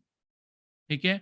ਉਦੋਂ ਬਾਅਦ ਦੇਖੋ ਮੈਂ ਤੁਹਾਨੂੰ ਦੱਸਿਆ ਸੀ ਜਿਹੜਾ ਲੌਂਗੀਟਿਊਡ ਦਾ ਸਭ ਤੋਂ ਮੇਨ ਯੂਜ਼ ਹੈ, ਉਹ ਆਪਾਂ ਸਾਰੀ ਧਰਤੀ ਲਈ ਪੜ੍ਹਿਆ ਸੀ। ਜਿਹੜੇ ਲੌਂਗੀਟਿਊਡ ਸੀ, ਆਪਾਂ ਇਸ ਲਈ ਬਣਾਉਂਦੇ ਸੀ ਕਿ ਸਾਰੀ ਦੁਨੀਆ ਨੂੰ ਆਪਾਂ 24 ਘੰਟੇ ਵਿੱਚ ਵੰਡ ਕੇ ਪੜ੍ਹ ਸਕੀਏ। ਉਹ 'ਚ ਮੈਂ ਤੁਹਾਨੂੰ ਇਹ ਵੀ ਦੱਸਿਆ ਸੀ ਕਿ ਹਰ 15 ਡਿਗਰੀ ਜਦੋਂ ਧਰਤੀ ਘੁੰਮਦੀ ਹੈ, ਆਪਾਂ ਕਹਿੰਦੇ ਹਾਂ ਕਿ 1 ਘੰਟਾ ਪੂਰਾ ਹੋ ਗਿਆ। ਤਾਂ ਇੱਕ ਤਰੀਕੇ ਨਾਲ ਤੁਸੀਂ ਭਾਰਤ ਦੇਸ਼ ਨੂੰ ਦੇਖੋਗੇ, ਤਾਂ ਮੈਂ ਹੁਣੇ ਤੁਹਾਨੂੰ ਦੱਸਿਆ ਇਹ ਆਲਮੋਸਟ 30 ਡਿਗਰੀ ਪੈਂਦਾ ਹੈ। ਯਾਨੀ ਕਿ ਭਾਰਤ ਦੇ ਇੱਕ ਕੋਨੇ ਤੋਂ, ਗੁਜਰਾਤ ਤੋਂ ਲੈ ਕੇ ਜਿਹੜਾ ਅਰੁਣਾਚਲ ਪ੍ਰਦੇਸ਼ ਦਾ ਇਲਾਕਾ ਹੈ, ਇਹਨਾਂ ਦੋਨਾਂ ਦੇ ਵਿੱਚ 30 ਡਿਗਰੀ ਦਾ ਫਰਕ ਹੈ। ਯਾਨੀ ਕਿ ਭਾਰਤ ਦੇ ਇੱਕ ਕੋਨੇ ਤੋਂ ਦੂਜੇ ਕੋਨੇ ਆਲਮੋਸਟ 2 ਘੰਟੇ ਦਾ ਫਰਕ ਪੈ ਜਾਂਦਾ ਹੈ। ਠੀਕ ਹੈ? ਹੁਣ ਇਹ ਜਿਹੜਾ ਫਰਕ ਹੈ, ਇਹਨੂੰ ਇਹਦਾ ਮਤਲਬ ਸੈਂਸ ਕਿਸ ਤਰੀਕੇ ਨਾਲ ਸੈਂਸ ਪੈਂਦਾ, ਕਿਉਂਕਿ ਆਪਣਾ ਸੂਰਜ ਇਸ ਪਾਸੋਂ ਦੀ ਪਹਿਲਾਂ ਚੜ੍ਹਨਾ ਸ਼ੁਰੂ ਹੁੰਦਾ ਹੈ। ਠੀਕ ਹੈ? ਤਾਂ ਆਪਣੇ ਅਰੁਣਾਚਲ ਵਿੱਚ ਪਹਿਲਾਂ ਸਵੇਰ ਹੋ ਜਾਂਦੀ ਹੈ ਤੇ ਆਪਣੇ ਇਸ ਸਾਈਡ ਆਉਂਦੇ-ਆਉਂਦੇ ਆ ਪੰਜਾਬ ਵਾਲੇ ਪਾਸੇ ਆਉਂਦੇ-ਆਉਂਦੇ ਫਿਰ ਗੁਜਰਾਤ ਵਾਲੇ ਆਉਂਦੇ, ਆਪਾਂ ਨੂੰ 2 ਘੰਟੇ ਬਾਅਦ ਸੂਰਜ ਆਉਂਦਾ ਹੈ। ਯਾਨੀ ਕਿ ਜਦੋਂ ਆਪਾਂ ਕਹਿੰਦੇ ਮੰਨ ਲਓ ਕਿ ਸਵੇਰੇ 6 ਵਜੇ ਸੂਰਜ ਆ ਰਿਹਾ ਹੈ, ਤਾਂ ਅਰੁਣਾਚਲ ਪ੍ਰਦੇਸ਼ ਵਿੱਚ ਤਾਂ ਮਤਲਬ ਜਦੋਂ ਉਹਨਾਂ ਦੇ ਸਵੇਰੇ ਹਜੇ 4 ਹੀ ਵੱਜ ਰਹੇ ਹੁੰਦੇ ਆ, ਉਹਨਾਂ ਦਾ ਸੂਰਜ ਆ ਚੁੱਕਿਆ ਹੁੰਦਾ ਹੈ। ਠੀਕ ਹੈ? ਏਦਾਂ ਕਿਉਂ? ਕਿਉਂਕਿ ਆਪਾਂ ਜਿਹੜਾ ਟਾਈਮ ਮੰਨਦੇ ਨਾ, ਆਪਾਂ ਹਰ ਜਗ੍ਹਾ ਦਾ ਲੋਕਲ ਟਾਈਮ ਨਹੀਂ ਮੰਨਦੇ। ਨਹੀਂ ਤਾਂ ਭਾਰਤ ਦੇ ਅੰਦਰ ਤਾਂ ਵਾਰ-ਵਾਰ ਆਪਾਂ ਨੂੰ ਘੜੀਆਂ ਐਡਜਸਟ ਕਰਨੀਆਂ ਪੈਣ, ਜਦ ਵੀ ਆਪਾਂ ਟਰੈਵਲ ਕਰੀਏ ਜਾਂ ਭਾਰਤ ਦੀ ਇੱਕ ਸਟੇਟ ਤੋਂ ਦੂਜੀ ਸਟੇਟ 'ਚ ਗੱਲ ਕਰੀਏ। ਠੀਕ ਹੈ? ਤਾਂ ਭਾਰਤ ਨੇ ਇਹ ਕਨਫਿਊਜ਼ਨ ਦੂਰ ਕਰਨ ਲਈ ਕਿ ਵੈਸੇ ਆਪਣੇ ਭਾਰਤ ਦਾ ਬੋਲਿਆ ਜਾਂਦਾ ਕਿ ਦੇਖੋ ਆਪਾਂ ਕੋਲੇ 2 ਟਾਈਮ ਜ਼ੋਨ ਹੋਣੇ ਚਾਹੀਦੇ ਆ, ਤਾਂ ਕਿ ਅੱਧਾ-ਅੱਧਾ ਆਪਾਂ ਭਾਰਤ ਅੱਡ-ਅੱਡ ਟਾਈਮ ਜ਼ੋਨ ਵੰਡ ਲਈਏ। ਠੀਕ ਹੈ? ਕਿਉਂਕਿ ਆਪਣੇ ਭਾਰਤ ਦੇ ਇੱਕ ਪਾਸੇ 2 ਘੰਟੇ ਦਾ ਫ਼ਰਕ ਬਹੁਤ ਵੱਡਾ ਹੁੰਦਾ। ਹੁਣ ਜਿਵੇਂ ਉੱਥੇ ਜੇ 4 ਵਜੇ ਸਵੇਰੇ ਸੂਰਜ ਆ ਗਿਆ, ਇਸੇ ਕਾਰਨ ਜਿਵੇਂ ਆਪਾਂ ਕਹਿੰਦੇ ਹਾਂ ਕਿ ਸਰਕਾਰੀ ਦਫ਼ਤਰ ਆਪਣੇ ਇੱਥੇ 9 ਤੋਂ 5 ਖੁੱਲਦੇ ਆ। ਅਰੁਣਾਚਲ ਪ੍ਰਦੇਸ਼ ਵਿੱਚ ਸਵੇਰੇ 7 ਤੋਂ ਲੈ ਕੇ ਦੁਪਹਿਰ ਦੇ 3 ਵਜੇ ਤੱਕ ਖੁੱਲਦੇ ਆ। ਉਹਦਾ ਇਹੀ ਕਾਰਨ ਆ, ਉਹਨਾਂ ਦੀ ਸਵੇਰ ਛੇਤੀ ਹੋ ਜਾਂਦੀ ਤੇ ਰਾਤ ਵੀ ਤਾਂ ਛੇਤੀ ਹੋਊਗੀ। ਉਹਨਾਂ ਦੇ 5 ਵਜੇ ਤੱਕ ਤਾਂ ਆਪਣੇ ਜਿਹੜਾ 8 ਵਜੇ 7:30 8 ਵਜੇ ਆਪਣਾ ਜਿੰਨਾ ਹਨੇਰਾ ਹੋਣ ਲੱਗ ਜਾਂਦਾ, ਉਹ ਓਨਾ ਹਨੇਰਾ ਉੱਥੇ ਹੁੰਦਾ। ਤੇ ਇਸ ਕਾਰਨ ਉਹਨਾਂ ਨੂੰ ਦਿਨ ਛੇਤੀ ਸ਼ੁਰੂ ਕਰਨਾ ਪੈਂਦਾ। ਠੀਕ ਹੈ? ਪਰ ਆਪਣੇ ਭਾਰਤ ਦੇਸ਼ ਲਈ ਤਾਂ ਕਿ ਅੰਦਰ ਕਨਫਿਊਜ਼ਨ ਨਾ ਪੈਦਾ ਹੋਵੇ, ਆਪਾਂ ਅੱਡ-ਅੱਡ ਟਾਈਮ ਜ਼ੋਨ ਨਹੀਂ ਰੱਖੇ। ਆਪਾਂ ਇੱਕੋ ਹੀ ਚੂਜ਼ ਕੀਤਾ ਜਿਹੜਾ ਭਾਰਤ ਦਾ ਆਲਮੋਸਟ ਸੈਂਟਰ ਵਿੱਚ ਪੈਂਦਾ ਹੈ। ਇਹ ਇੱਥੋਂ ਉੱਤਰ ਪ੍ਰਦੇਸ਼ 'ਚ ਮਿਰਜ਼ਾਪੁਰ ਦੇ ਇੱਥੋਂ ਨਿਕਲਦਾ ਹੈ। ਇਹ ਤੋਂ ਬਾਅਦ ਆ ਛੱਤੀਸਗੜ੍ਹ, ਆਹ ਉੜੀਸਾ ਦੀ ਸਟੇਟ ਹੈ ਤੇ ਥੱਲੇ ਸੌਰੀ ਆਂਧਰਾ ਪ੍ਰਦੇਸ਼ ਆ। ਆਂਧਰਾ ਪ੍ਰਦੇਸ਼ ਦੀ ਸਟੇਟ ਹੈ। ਉੜੀਸਾ, ਆਂਧਰਾ ਪ੍ਰਦੇਸ਼ ਹੈ, ਛੱਤੀਸਗੜ੍ਹ, ਆ ਤੁਹਾਡਾ ਉੱਤਰ ਪ੍ਰਦੇਸ਼। ਆਹ ਜਿਹੜੀ ਲਾਈਨ ਨਿਕਲਦੀ ਇਹਨੂੰ ਆਪਾਂ ਇੰਡੀਅਨ ਸਟੈਂਡਰਡ ਟਾਈਮ ਵੀ ਕਹਿ ਦਿੰਦੇ ਆ। 82 ਡਿਗਰੀ 30 ਮਿੰਟਸ ਈਸਟ ਤੇ ਇਹ ਪੈਂਦੀ ਹੈ। ਇਹ ਲਾਈਨ ਤੇ ਜੋ ਟਾਈਮ ਹੋ ਰਿਹਾ ਹੁੰਦਾ ਹੈ, ਆਪਾਂ ਪੂਰੇ ਭਾਰਤ ਵਿੱਚ, ਚਾਹੇ ਤੁਸੀਂ ਭਾਰਤ ਦੇ ਇਸ ਕੋਨੇ ਬੈਠੇ ਹੋ ਚਾਹੇ ਇਸ ਕੋਨੇ ਬੈਠੇ ਹੋ, ਤੁਹਾਨੂੰ ਭਾਰਤ ਵਿੱਚ ਉਹੀ ਟਾਈਮ ਆਪਾਂ ਮੰਨਾਂਗੇ ਜਿਹੜਾ ਇਸ ਲਾਈਨ ਤੇ ਹੋ ਰਿਹਾ। ਤਾਂ ਆਪਾਂ ਜਿਹੜਾ ਵੀ ਘੜੀ ਹੁਣੇ ਵੀ ਤੁਸੀਂ ਜਦੋਂ ਵੀ ਲੈਕਚਰ ਦੇਖ ਰਹੇ ਹੋ, ਜਿਹੜਾ ਵੀ ਟਾਈਮ ਹੋ ਰਿਹਾ, ਉਹ ਇਸੇ ਅਕੋਰਡਿੰਗ ਹੋ ਰਿਹਾ ਕਿ ਆਹ ਇਸ ਮਤਲਬ ਇਹ ਇੱਥੇ ਕਿੰਨਾ ਟਾਈਮ ਹੋ ਰਿਹਾ ਉਸ ਦੇ ਮੁਤਾਬਿਕ। ਠੀਕ ਹੈ? ਤੇ ਦੁਨੀਆ ਵਿੱਚ ਜਿਹੜਾ ਦੇਸ਼ ਨੇ ਜ਼ਿਆਦਾ ਟਾਈਮ ਜ਼ੋਨ ਬਣਾਉਣੇ ਪੈਂਦੇ, ਜਿਵੇਂ ਰਸ਼ੀਆ ਨੂੰ 11 ਟਾਈਮ ਜ਼ੋਨ ਹੈ ਰਸ਼ੀਆ 'ਚ। ਉਹਦੀ ਗੱਲ ਇਹ ਕਿਉਂਕਿ ਚੌੜਾ ਜ਼ਿਆਦਾ ਹੈ। ਕਿਉਂਕਿ ਆਪਾਂ ਹਰ ਇੱਕ ਲੌਂਗੀਟਿਊਡ ਤੇ ਮੰਨਦੇ ਹਾਂ। ਆਪਾਂ ਲੌਂਗੀਟਿਊਡ ਦਾ ਪੂਰਾ ਮੈਪ ਬਣਾਇਆ ਸੀ, ਜਿਹ 'ਚ ਆਪਾਂ ਸਟੱਡੀ ਕੀਤਾ ਸੀ। ਜੇ ਰਿਵਾਈਜ਼ ਕਰਨ ਦੀ ਲੋੜ ਹੈ ਉਹਨੂੰ ਇੱਕ ਵਾਰੀ ਦੁਬਾਰਾ ਪੜ੍ਹ ਲਿਓ ਕਿ ਤੁਹਾਡੇ ਘੰਟੇ ਕਿੱਦਾਂ ਹੁੰਦੇ। ਤਾਂ ਕੋਈ ਜੇ ਦੇਸ਼ ਜਿੰਨਾ ਮਰਜ਼ੀ ਲੰਬਾ ਹੋਵੇ, ਪਰ ਜੇ ਉਹ ਚੌੜਾ ਨਹੀਂ ਹੈ, ਉੱਥੇ ਇੱਕੋ ਹੀ ਟਾਈਮ ਜ਼ੋਨ ਬਹੁਤ ਹੈ। ਜਿਹੜਾ ਦੇਸ਼ ਚੌੜਾ ਜ਼ਿਆਦਾ ਹੋਊਗਾ ਉਹਨੂੰ ਓਬਵੀਅਸਲੀ ਜ਼ਿਆਦਾ 15 ਡਿਗਰੀ ਉਨੇ ਘੰਟੇ ਵੱਧਦੇ ਜਾ ਰਹੇ। ਤਾਂ ਰਸ਼ੀਆ ਨੇ ਤਾਂ ਹੀ ਆਪਣੇ 11 ਟਾਈਮ ਜ਼ੋਨ ਰੱਖੇ। ਦੁਨੀਆ ਵਿੱਚ ਵੈਸੇ ਸਭ ਤੋਂ ਜ਼ਿਆਦਾ ਟਾਈਮ ਜ਼ੋਨ ਫਰਾਂਸ ਦੇ ਆ, ਪਰ ਉਹ ਇੱਕ ਦੇਸ਼ ਨਹੀਂ ਹੈ। ਫਰਾਂਸ ਦੀ ਪੂਰੀ ਦੁਨੀਆ ਵਿੱਚ ਅੱਡ-ਅੱਡ ਹਜੇ ਵੀ ਕਲੋਨੀਆਂ ਐਗਜ਼ਿਸਟ ਕਰਦੀਆਂ, ਟੈਰੀਟਰੀਜ਼ ਐਗਜ਼ਿਸਟ ਕਰਦੀਆਂ। ਤਾਂ ਇਸ ਕਾਰਨ ਫਰਾਂਸ ਦੀ ਸਭ ਤੋਂ ਜ਼ਿਆਦਾ ਟਾਈਮ ਜ਼ੋਨ ਹੈ ਦੁਨੀਆ 'ਚ। ਹੁਣ ਇਹ ਤੋਂ ਬਾਅਦ ਆਪਾਂ ਹੁਣ ਭਾਰਤ ਦੇ ਕੁਝ ਪਹਾੜਾਂ ਬਾਰੇ ਤੇ ਕੁਝ ਇਲਾਕਿਆਂ ਬਾਰੇ ਪੜ੍ਹਨਾ ਸ਼ੁਰੂ ਕਰਨਾ ਹੈ। ਦੇਖੋ ਸਭ ਤੋਂ ਪਹਿਲਾਂ ਜਿਹੜਾ ਨਾਰਥ ਦੀ ਗੱਲ ਕਰੀਏ, ਇੱਥੇ ਆਪਣੇ ਪੈਂਦੇ ਹਿਮਾਲਿਆਜ਼। ਠੀਕ ਹੈ? ਹੁਣ ਜਿਹੜੇ ਆਹ ਹਿਮਾਲਿਆ ਹੈਗੇ ਆ, ਹਿਮਾਲਿਆ ਨੂੰ ਆਪਾਂ ਆਪਣੇ ਆਪ 'ਚ 3 ਹਿੱਸਿਆਂ 'ਚ ਵੰਡ ਸਕਦੇ ਹਾਂ, ਜਿਹੜੇ ਸਭ ਤੋਂ ਉੱਤਰ ਵਿੱਚ ਪੈਂਦੇ ਆ, ਫਿਰ ਸੈਂਟਰ ਵਿੱਚ ਪੈਂਦੇ ਆ ਤੇ ਜਿਹੜੇ ਸਭ ਤੋਂ ਥੱਲੇ ਪੈਂਦੇ ਆ। ਸਭ ਤੋਂ ਉੱਤਰ ਵਾਲਿਆਂ ਨੂੰ ਆਪਾਂ ਕਹਿੰਦੇ ਆ ਗ੍ਰੇਟ ਹਿਮਾਲਿਆਜ਼ ਜਾਂ ਹਿਮਾਦਰੀ। ਇਹ ਉਹ ਵਾਲੇ ਪਹਾੜ ਹੈ ਜਿਹੜੇ 6000 ਮੀਟਰ ਤੋਂ ਜ਼ਿਆਦਾ ਹਾਈਟ ਦੇ ਆ। ਉਦੋਂ ਬਾਅਦ ਆਉਂਦੇ ਆ ਮੱਧ ਹਿਮਾਲਿਆਸ ਜਾਂ ਜਿਨ੍ਹਾਂ ਨੂੰ ਆਪਾਂ ਹਿਮਾਚਲ ਕਹਿ ਦਿੰਦੇ ਆ, ਇਹ 3700 ਮੀਟਰ ਤੱਕ ਹੈ। ਉਦੋਂ ਬਾਅਦ ਜਿਹੜੇ ਸਭ ਤੋਂ ਛੋਟੇ ਪਹਾੜ ਹੈ, ਜਿਹੜੇ ਪਲੇਨਸ ਦੇ ਬਿਲਕੁਲ ਕੋਲੇ ਆ ਕੇ ਪੈਂਦੇ ਆ, ਇਹਨਾਂ ਨੂੰ ਆਪਾਂ ਸ਼ਿਵਾਲਿਕ ਦੇ ਪਹਾੜ ਕਹਿੰਦੇ ਆ, 900 ਤੋਂ 1100 ਮੀਟਰ ਦੇ ਵਿੱਚ ਦੀ ਹਾਈਟ ਤੇ ਪੈਂਦੇ ਆ। ਹੁਣ ਜਿਹੜੀ ਮੈਂ ਇੱਕ ਚੀਜ਼ ਦੱਸਾਂ, ਜਿਹੜੇ ਆ ਤੁਹਾਡੇ ਹਿਮਾਲਿਆਸ ਆ, ਦੇਖੋ ਇਹ ਸ਼ੁਰੂ ਇੱਥੇ ਭਾਰਤ ਤੋਂ ਬਿਲਕੁਲ ਸਰਹੱਦ ਤੋਂ ਪਹਿਲਾਂ ਸ਼ੁਰੂ ਹੋ ਜਾਂਦੇ ਆ। ਇੱਥੇ ਨਾ ਇਹ ਹੌਲੀ-ਹੌਲੀ ਅੱਗੇ ਮੂਵ ਕਰਦੇ-ਕਰਦੇ ਇੱਕ ਦੂਜੇ ਦੇ ਨਾ ਕੋਲੇ ਆਉਂਦੇ ਜਾਂਦੇ ਆ। ਕੋਲੇ ਆਂਦੇ-ਆਂਦੇ ਆਹ ਜਿਹੜਾ ਅਰੁਣਾਚਲ ਪ੍ਰਦੇਸ਼ ਦਾ ਇਲਾਕਾ ਨਾ, ਇਹ ਇੱਥੇ ਆ ਕੇ ਆਹ ਤਿੰਨੋਂ ਜਿਹੜੀਆਂ ਰੇਂਜ ਆ, ਗ੍ਰੇਟਰ, ਮੱਧ ਤੇ ਸ਼ਿਵਾਲਿਕ, ਇਹ ਤਿੰਨੋਂ ਆ ਕੇ ਇੱਥੇ ਆ ਕੇ ਇਕੱਠੇ ਆ ਕੇ ਮਿਲ ਜਾਂਦੀਆਂ, ਆਪਸ 'ਚ ਇਕੱਠੇ ਮਿਲ ਜਾਂਦੀਆਂ। ਤਾਂ ਇਹਨਾਂ ਜਿਹੜਾ ਆਪਸ 'ਚ ਗੈਪ ਹੈ, ਇਹ ਹੌਲੀ-ਹੌਲੀ ਘੱਟ ਹੁੰਦਾ ਜਾਂਦਾ ਹੈ, ਤੇ ਜਿਹੜਾ ਆਪਾਂ ਜਿਵੇਂ ਹੀ ਪੂਰਬੀ ਇਲਾਕੇ ਵਿੱਚ ਜਾਵਾਂਗੇ, ਅਰੁਣਾਚਲ ਪ੍ਰਦੇਸ਼ ਵੱਲ ਨੂੰ ਜਾਵਾਂਗੇ, ਇੱਥੇ ਜਾ ਕੇ ਇਹ ਤਿੰਨੋਂ ਰੇਂਜ ਮਿਲ ਜਾਂਦੀਆਂ। ਹੁਣ ਜੇ ਮੈਂ ਹਿਮਾਲਿਆਜ਼ ਨੂੰ ਸੈਂਟਰ ਵਿੱਚੋਂ 2 ਹਿੱਸਿਆਂ ਵਿੱਚ ਵੰਡਾਂ ਪੜ੍ਹਨ ਲਈ, ਇੱਕ ਪਾਸੇ ਤੁਹਾਡਾ ਪੱਛਮੀ ਇਲਾਕਾ ਹੋ ਗਿਆ, ਇੱਕ ਪਾਸੇ ਤੁਹਾਡਾ ਪੂਰਬੀ ਇਲਾਕਾ ਹੋ ਗਿਆ। ਹੁਣ ਇਹ 'ਚ ਫ਼ਰਕ ਕੀ ਪੈਂਦਾ ਹੈ? ਦੇਖੋ ਪੱਛਮੀ ਇਲਾਕੇ, ਕਿਉਂਕਿ ਇਹ ਪਹਾੜਾਂ ਦੀ ਰੇਂਜ ਇੱਕ ਦੂਜੇ ਤੋਂ ਬਹੁਤ ਦੂਰ-ਦੂਰ ਹੈ, ਤਾਂ ਇੱਥੇ ਇਹਨਾਂ ਦੀ ਚੌੜਾਈ ਜ਼ਿਆਦਾ ਹੈ। ਠੀਕ ਹੈ, ਤਾਂ ਇਹ ਜ਼ਿਆਦਾ ਵੱਡੇ ਏਰੀਆ 'ਚ ਫੈਲੇ ਹੋਏ ਆ। ਪਰ ਜਿਵੇਂ-ਜਿਵੇਂ ਮੈਂ ਤੁਹਾਡੇ ਪੂਰਬੀ ਇਲਾਕੇ ਵਿੱਚ ਜਾਂਦਾ, ਕਿਉਂਕਿ ਇੱਕ ਦੂਜੇ ਦੇ ਕੋਲੇ ਆਉਂਦੇ ਆ ਨਾ, ਜ਼ਿਆਦਾ ਵੱਡੇ ਜਿਹੜੇ ਤੁਹਾਡੇ ਪਹਾੜ ਹੈ, ਉਹ ਇਸ ਪਾਸੇ ਪੈਂਦੇ। ਇਸੇ ਕਾਰਨ ਆਹ ਤੁਹਾਡਾ ਅ, ਨੇਪਾਲ ਦਾ ਵੀ ਇਲਾਕਾ ਹੋ ਗਿਆ। ਨੇਪਾਲ ਵਿੱਚ ਮਾਊਂਟ ਐਵਰੈਸਟ ਦੁਨੀਆ ਦਾ ਸਭ ਤੋਂ ਵੱਡਾ ਪਹਾੜ, ਉਹ ਵੀ ਇਸੇ ਪਾਸੇ ਪੈਂਦਾ। ਠੀਕ ਹੈ, ਤੁਹਾਡਾ ਸਿੱਕਿਮ, ਕੰਚਨਜੰਗਾ, ਇਹ ਜਿੰਨੇ ਪਹਾੜ ਹੈ ਸਾਰੇ ਇਸ ਪਾਸੇ ਪੈਂਦੇ। ਇਹ ਬਹੁਤ ਵੱਡੇ-ਵੱਡੇ ਪਹਾੜ ਹੈ, ਕਿਉਂਕਿ ਇੰਨੇ ਇੱਕ ਦੂਜੇ ਦੇ ਕੋਲੇ ਆ ਗਏ। ਇੱਥੇ ਧਰਤੀ ਦੀ ਇੰਨੀ ਜ਼ਿਆਦਾ ਜ਼ੋਰ ਲੱਗਿਆ ਹੋਇਆ, ਉਹਨਾਂ ਨੇ ਬਹੁਤ ਉੱਚੀਆਂ-ਉੱਚੀਆਂ ਤੁਹਾਡੇ ਪਰਬਤ ਖੜੇ ਕਰਤੇ ਇੱਥੇ। ਤਾਂ ਜ਼ਿਆਦਾ ਉੱਚੇ ਪਹਾੜ ਇਸ ਪਾਸੇ ਹੈ, ਜ਼ਿਆਦਾ ਚੌੜੇ ਹਿਮਾਲਿਆਜ਼ ਇਸ ਪਾਸੇ ਹੈ। ਤੇ ਫੈਕਟ ਨੂੰ ਯਾਦ ਰੱਖਿਓ। ਜਦੋਂ ਇਹ ਜਾ ਕੇ ਅਰੁਣਾਚਲ ਪ੍ਰਦੇਸ਼ 'ਚ ਤਿੰਨੋਂ ਜਾ ਕੇ ਪਹਾੜ ਟਕਰਾਉਂਦੇ ਆਪਸ 'ਚ ਇਕੱਠੇ ਮਿਲ ਜਾਂਦੇ ਆ। ਇਹ ਤੋਂ ਬਾਅਦ ਇਹ ਟਕਰਾਉਣ ਤੋਂ ਬਾਅਦ ਕੀ ਹੁੰਦਾ, ਇਹਨਾਂ ਦੀ ਨਾ ਡਾਇਰੈਕਸ਼ਨ ਬਦਲ ਜਾਂਦੀ ਹੈ। ਦੇਖੋ ਇੱਥੋਂ ਦੀ ਪੱਛਮ ਤੋਂ ਲੈ ਕੇ ਪੂਰਬ ਤੱਕ ਆ ਰਹੇ ਸੀ, ਮਤਲਬ ਇਸ ਤਰੀਕੇ ਨਾਲ ਆ ਰਹੇ ਸੀ, ਇਸ ਡਾਇਰੈਕਸ਼ਨ ਵਿੱਚ ਆ ਰਹੇ ਸੀ ਪਹਾੜ। ਜਿਵੇਂ ਅਰੁਣਾਚਲ ਪ੍ਰਦੇਸ਼ 'ਚ ਟਕਰਾਉਂਦੇ, ਇਹਨਾਂ ਦੀ ਡਾਇਰੈਕਸ਼ਨ ਉੱਤਰ ਤੋਂ ਦੱਖਣ ਹੋ ਜਾਂਦੀ ਹੈ। ਇਹ ਇਦਾਂ ਥੱਲੇ ਨੂੰ ਮੁੜ ਜਾਂਦੇ ਆ। ਹਿਮਾਲਿਆਜ਼ ਆਪਣੇ ਆਪ 'ਚ ਖਤਮ ਨਹੀਂ ਹੁੰਦੇ, ਇਹ ਥੱਲੇ ਨੂੰ ਮੁੜ ਜਾਂਦੇ। ਪਰ ਹੁਣ ਇਹਨਾਂ ਨੂੰ ਆਪਾਂ ਹਿਮਾਲਿਆਜ਼ ਨਹੀਂ ਕਹਿੰਦੇ, ਇਹਨਾਂ ਦਾ ਨਾਮ ਵੀ ਇੱਥੇ ਬਦਲ ਜਾਂਦਾ ਹੈ। ਇਹਨਾਂ ਨੂੰ ਆਪਾਂ ਕਹਿੰਦੇ ਆ ਪੂਰਵਾਂਚਲ ਦੇ ਪਹਾੜ। ਠੀਕ ਹੈ, ਤਾਂ ਨਾਰਥ ਈਸਟ ਵਿੱਚ ਫਿਰ ਇਹਨਾਂ ਨੂੰ ਬੋਲਿਆ ਜਾਂਦਾ ਪੂਰਵਾਂਚਲ ਦੇ ਪਹਾੜ। ਤਾਂ ਇੱਥੇ ਜਿੰਨੀ ਵੀ ਥੋੜੀ ਸਟੇਟ ਹੈ, ਨਾਗਾਲੈਂਡ, ਮਨੀਪੁਰ, ਮਿਜ਼ੋਰਮ, ਆ ਜਿੰਨੀਆਂ ਸਟੇਟਸ ਹੈ, ਇਹ ਸਾਰਿਆਂ ਦੇ ਅੰਦਰ ਜਿੰਨੇ ਪਹਾੜ ਹੋਏ, ਸਾਰਿਆਂ ਨੂੰ ਪੂਰਵਾਂਚਲ ਦੇ ਪਹਾੜ ਬੋਲਿਆ ਜਾਂਦਾ। ਠੀਕ ਹੈ, ਇਹਨਾਂ ਦੀ ਅੱਗੇ ਜੋ ਡਿਵੀਜ਼ਨਸ ਹੈ, ਨਾਗਾ ਹਿਲ, ਪਟਕਾਈ ਬੂਮ, ਉਹ ਆਪਾਂ ਐਟਲਸ ਤੇ ਇੰਡੀਅਨ ਜੀਓਗ੍ਰਾਫੀ ਦੇ ਟਾਈਮ ਦੇਖਾਂਗੇ। ਅਜੇ ਲਈ ਸਿਰਫ ਇੰਨਾ ਯਾਦ ਰੱਖੋ, ਪੂਰਵਾਂਚਲ। ਹੁਣ ਹੁੰਦਾ ਕੀ ਹੈ, ਆਪਣੇ ਇਦੋਂ ਬਾਅਦ ਬੰਗਲਾਦੇਸ਼ ਦੀ, ਮੈਂ ਇੱਥੇ ਸਾਰੀ ਸਰਹੱਦਾਂ ਬਣਾਵਾਂ, ਇੱਥੇ ਆਪਣੇ ਨਾਲ ਜਿਹੜਾ ਪੜੋਸੀ ਦੇਸ਼ ਹੈ, ਉਹ ਹੈਗਾ ਆਪਣਾ ਬਰਮਾ। ਠੀਕ ਹੈ, ਜਿਹਨੂੰ ਆਪਾਂ ਮਿਆਂਮਾਰ ਕਹਿੰਦੇ ਹਾਂ। ਹੁਣ ਪੁਰਾਣਾ ਨਾਮ ਉਹਦਾ ਬਰਮਾ ਸੀ, ਹੁਣ ਉਹਦਾ ਮਿਆਂਮਾਰ ਨਾਮ ਹੈ। ਜਿਹੜੇ ਮਿਆਂਮਾਰ ਹੈ ਨਾ, ਇੱਥੇ ਜਿਹੜੇ ਆ ਪੂਰਵਾਂਚਲ ਹੈ, ਪੂਰਵਾਂਚਲ ਇਸ ਤੋਂ ਬਾਅਦ ਮਿਆਂਮਾਰ 'ਚ ਜਾਂਦੇ ਆ, ਫਿਰ ਥੋੜਾ ਜਿਹਾ ਗੈਪ ਪੈਂਦਾ ਹੈ, ਤੇ ਇਹਨਾਂ ਦੀ ਕੰਟੀਨਿਊਏਸ਼ਨ ਅੱਗੇ ਇਹੀ ਪਹਾੜ ਜਿਹੜੇ ਆ ਹਿਮਾਲਿਆਜ਼ ਦੇ ਚੱਲਦੇ ਆ ਰਹੇ ਸੀ, ਇੱਥੋਂ ਆ ਕੇ ਮੁੜੇ ਪੂਰਵਾਂਚਲ ਬਣੇ। ਇਹ ਮਿਆਂਮਾਰ ਦੇ ਅੰਦਰ ਕੰਟੀਨਿਊਡ ਚੱਲਦੇ ਆ। ਇਹਨਾਂ ਨੂੰ ਇੱਥੇ ਬੋਲਿਆ ਜਾਂਦਾ ਹੈ ਅਰਕਨ ਯੋਮਾ। ਥੋੜਾ ਜਿਹਾ ਬਸ ਵਿੱਚ ਗੈਪ ਪੈਂਦਾ ਹੈ, ਅਰਕਨ ਯੋਮਾ। ਇਹ ਅਰਕਨ ਯੋਮਾ ਦੇ ਪਹਾੜ ਹੌਲੀ-ਹੌਲੀ, ਜਿਹੜੀ ਇਹਨਾਂ ਦੀ ਹਾਈਟ ਤਾਂ ਹੈਗੀ ਹੈ ਪਹਾੜਾਂ ਦੀ, ਪਰ ਹਮੇਸ਼ਾ ਥੱਲੇ ਥੋੜੀ ਧਰਤੀ ਕਿੰਨੀ ਉੱਚੀ ਹੈ ਇਹ ਵੀ ਦੇਖਣ ਦੀ ਲੋੜ ਹੈ। ਤਾਂ ਹੋਇਆ ਕੀ, ਉਹ ਥੱਲੇ ਧਰਤੀ ਥੱਲੇ ਨੂੰ ਦੱਬ ਗਈ ਹੈ। ਤੇ ਇੱਥੇ ਪਹਾੜ ਤਾਂ ਹੈਗੇ ਆ, ਫਿਰ ਕਰਦੇ-ਕਰਦੇ ਇੱਥੇ ਜਦੋਂ ਆਹ ਸਮੁੰਦਰ ਆ ਗਿਆ ਨਾ, ਜਿਹੜਾ ਤੁਹਾਡੇ ਬੰਗਾਲ ਦੀ ਖਾੜੀ ਆ ਗਈ, ਇੱਥੇ ਸਮੁੰਦਰ ਦੇ ਅੰਦਰ ਇਹ ਪਹਾੜ ਹੈ। ਪਰ ਇਹ ਪਹਾੜਾਂ ਨਾਲ ਹੋਇਆ ਕੀ, ਕਿਉਂਕਿ ਇਹ ਥੱਲੇ ਨੂੰ ਆ, ਦੇਖੋ ਮੈਂ ਤੁਹਾਨੂੰ ਪਹਿਲਾਂ ਵੀ ਦੱਸਿਆ, ਜਿਹੜਾ ਸਮੁੰਦਰ ਹੈ, ਸਮੁੰਦਰ ਬਿਲਕੁਲ ਪਲੇਨ ਨਹੀਂ ਹੈ। ਸਮੁੰਦਰ ਦੇ ਅੰਦਰ ਹਰ ਚੀਜ਼ ਹੁੰਦੀ ਹੈ, ਪਹਾੜ ਵੀ ਹੁੰਦੇ ਆ, ਖਾਈਆਂ ਵੀ ਹੈ, ਸਭ ਕੁਝ ਹੈ।